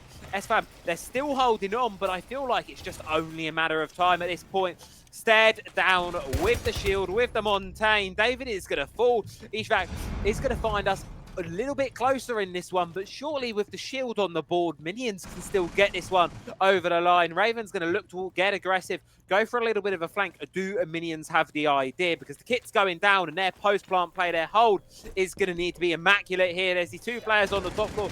They don't know each other's there. Raven's going to come out on top, and we're now 2 versus 2. You've got the shield on the board. Surely the Minions have this. But that's a statement, a sentence I've said so many times this series, and it's all just turned up on its head.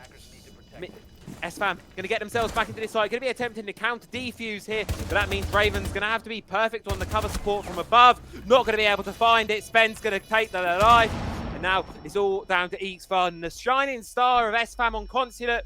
Can they clutch up? 2 left to kill, 4 seconds left to do it, and I think this one might just be done. And yes, it will. The time against them, the shield stands strong, and Minions get themselves up onto series point. Got a little close there towards the end, from a 5v2 to a 2v2, and just as rapid a fashion as it became a 5v2 in the first place. Some nice shots out of Raven as he made his way up those white stairs, completely retaking the top, but not enough found a little bit too much of a deficit for them to dig their way out of. And once that case went down, once the retake was forced, just felt like there wasn't much that Sfam could do, especially with the Monty staring them down. Minions, match point, only 1 round away from sending Sfam back home. Back home? No, they're continuing. Back home? Yeah. down into that real to the elimination match. Oh, to the elimination games. That is a scary place to be. I wouldn't want to be there. I think I'd probably cry before I got there, if I'm being honest. And listen, it's not good for spot to be in for Sfam. They lost the previous game. They played up against Sync, so you started off with 2 wins, but you'd be going into those elimination games with 2 losses.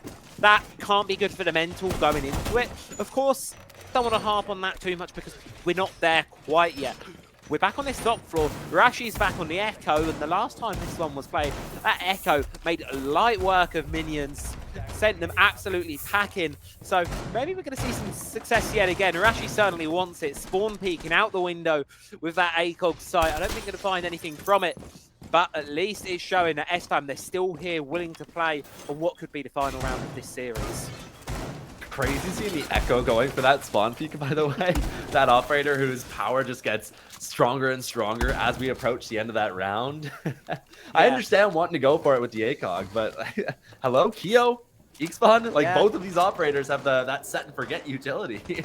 Those are the ones you should be spawn peeking with. Rashi, what are you doing? But nothing found and not punished. Kind of like it never happened when you continue into the actual start of this round. Yeah, actual start going to be coming on through now. We were tempted with Fade a little bit at the real start, but now is where the nitty-gritty begins. This cigar pressure, flying up, mounting up. How long can Sfam hold on? How long can Raven hold on? Well, Sfam down on the bottom side. I believe that was a run out. Finds an engagement onto one of the players on the rappel, and another one on the rappel goes down. Sfam, they really want this game, don't they? They don't want this one over yet. 5 versus 2 now. David sends it into the objective, but there's a hell of a lot to do. Still a lot of time to do it, but you're going to be all that remains here for your side. All that stands, and it's a flawless round. And if I'm not mistaken, High Bear, the first true flawless of the series coming in. What, could be round 11 of map number 2. What could be our last map? I've not been noting them down, but that can't be the case. There's no way. We've played how many now? I mean, these two teams, to be fair, these two teams have been consistently neck and neck, just at each other's throat this entire time. Map 1 going to overtime, where Minions were able to take it, feeling inevitable in those overtime rounds. Sfam looking to try and replicate here on map 2, their own choice of Cathay. They'll need to be absolutely inevitable in these next couple if they want to be the ones to take it home to send us to map 3, because right now, it's Minions on match point. No, it's dangerous.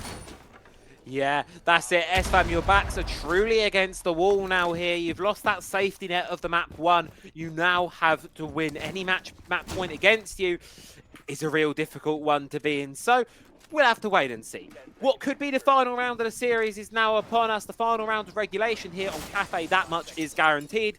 Do we head into overtime and possibly a map 3? Do we close things out here and now? Well, Sfam, if they pull out another round like we just saw, we're definitely going to overtime and almost definitely going to Chalet, because this lineup from Sfam, I mean, I'm looking at it, you've got the Scopos, you've got the Vigil. It screams they just want to continue this aggression. The good news for Minions is they've got the tools to deal with it. The Jackal and the Deimos brought along for this roam clear, and it looks like they'll be going to engage rather quickly. Alex Northy picking up Eakspawn right away. He's been having such a poor game, unfortunately. Brought it back these last couple of rounds, but not to be inside of this one. Though, a little bit of consolation, Keo, who's been excellent this entire map, finding an answer, managing to find one, and escaping all the way back to site. Yeah. So we'll be able to do so. We find ourselves 4 versus 4, a minute in now.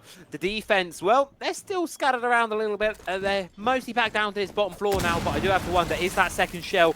It is active. The question of is where it is still remains. There you go. You see it through the wall there. Makes the rotate on to the top floor. Interlude does find one, and it's going to be spent with another, but that Scopos is still active. It's still a massive question mark, but it is shut down by David, and it's all down to the star It's all down to Keo to deny this one, and it's not going to happen. The Minions, yet again, they just shoot, and hit their shots where they matters most. And they are going to be finding themselves in playoffs in a 2-0 fashion. What a great way to end Swiss Sage for them. And for Sfam, it has to be those elimination games. Those last 3 rounds felt like a speed run.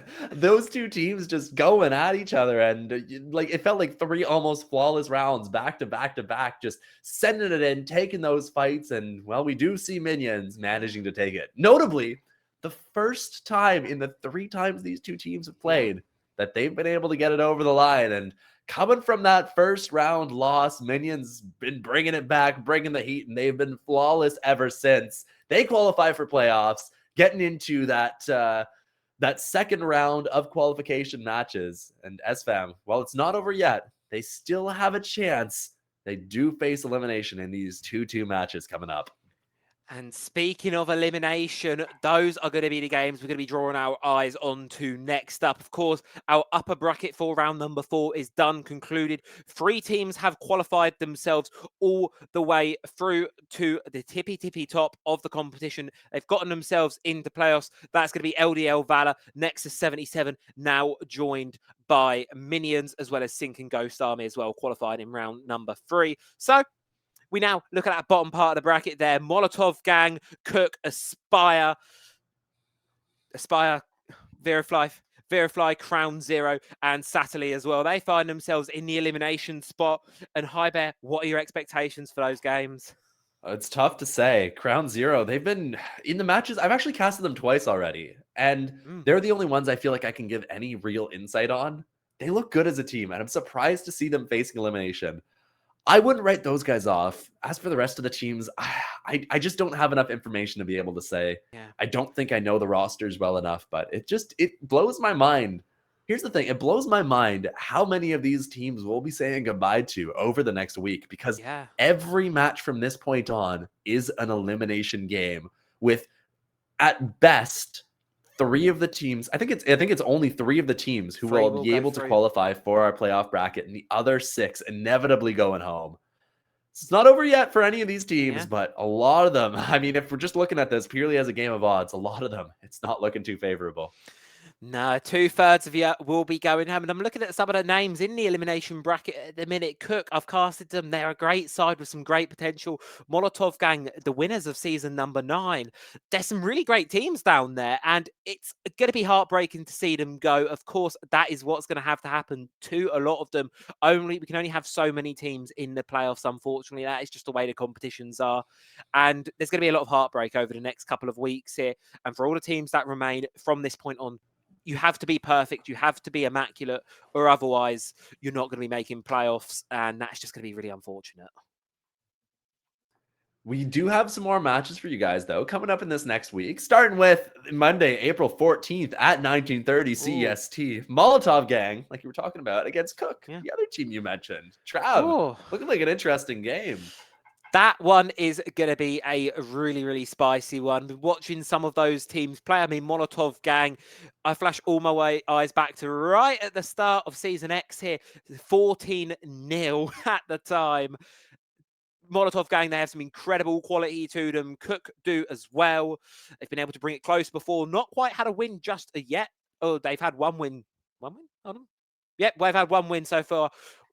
So we'll have to see how they're going to fare themselves, of course, here. 1 win, 2 losses. It's the elimination games. One of them will be going home. One of them will... And it's just the thing. With those round 4 games next week, you don't even qualify for playoffs off of winning them. No, I know. You it's brutal. then have to go and play yet another elimination game in round number 5 against what would arguably be a stronger team coming down from this high bracket of round number 4. It's going to be a real tough call for any of these teams remaining.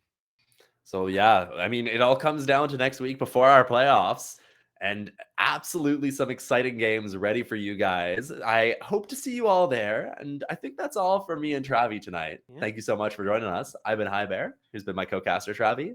I hope you guys have an excellent rest of your evening. Thank you so much for joining us this Wednesday night, and we'll see you guys all very soon.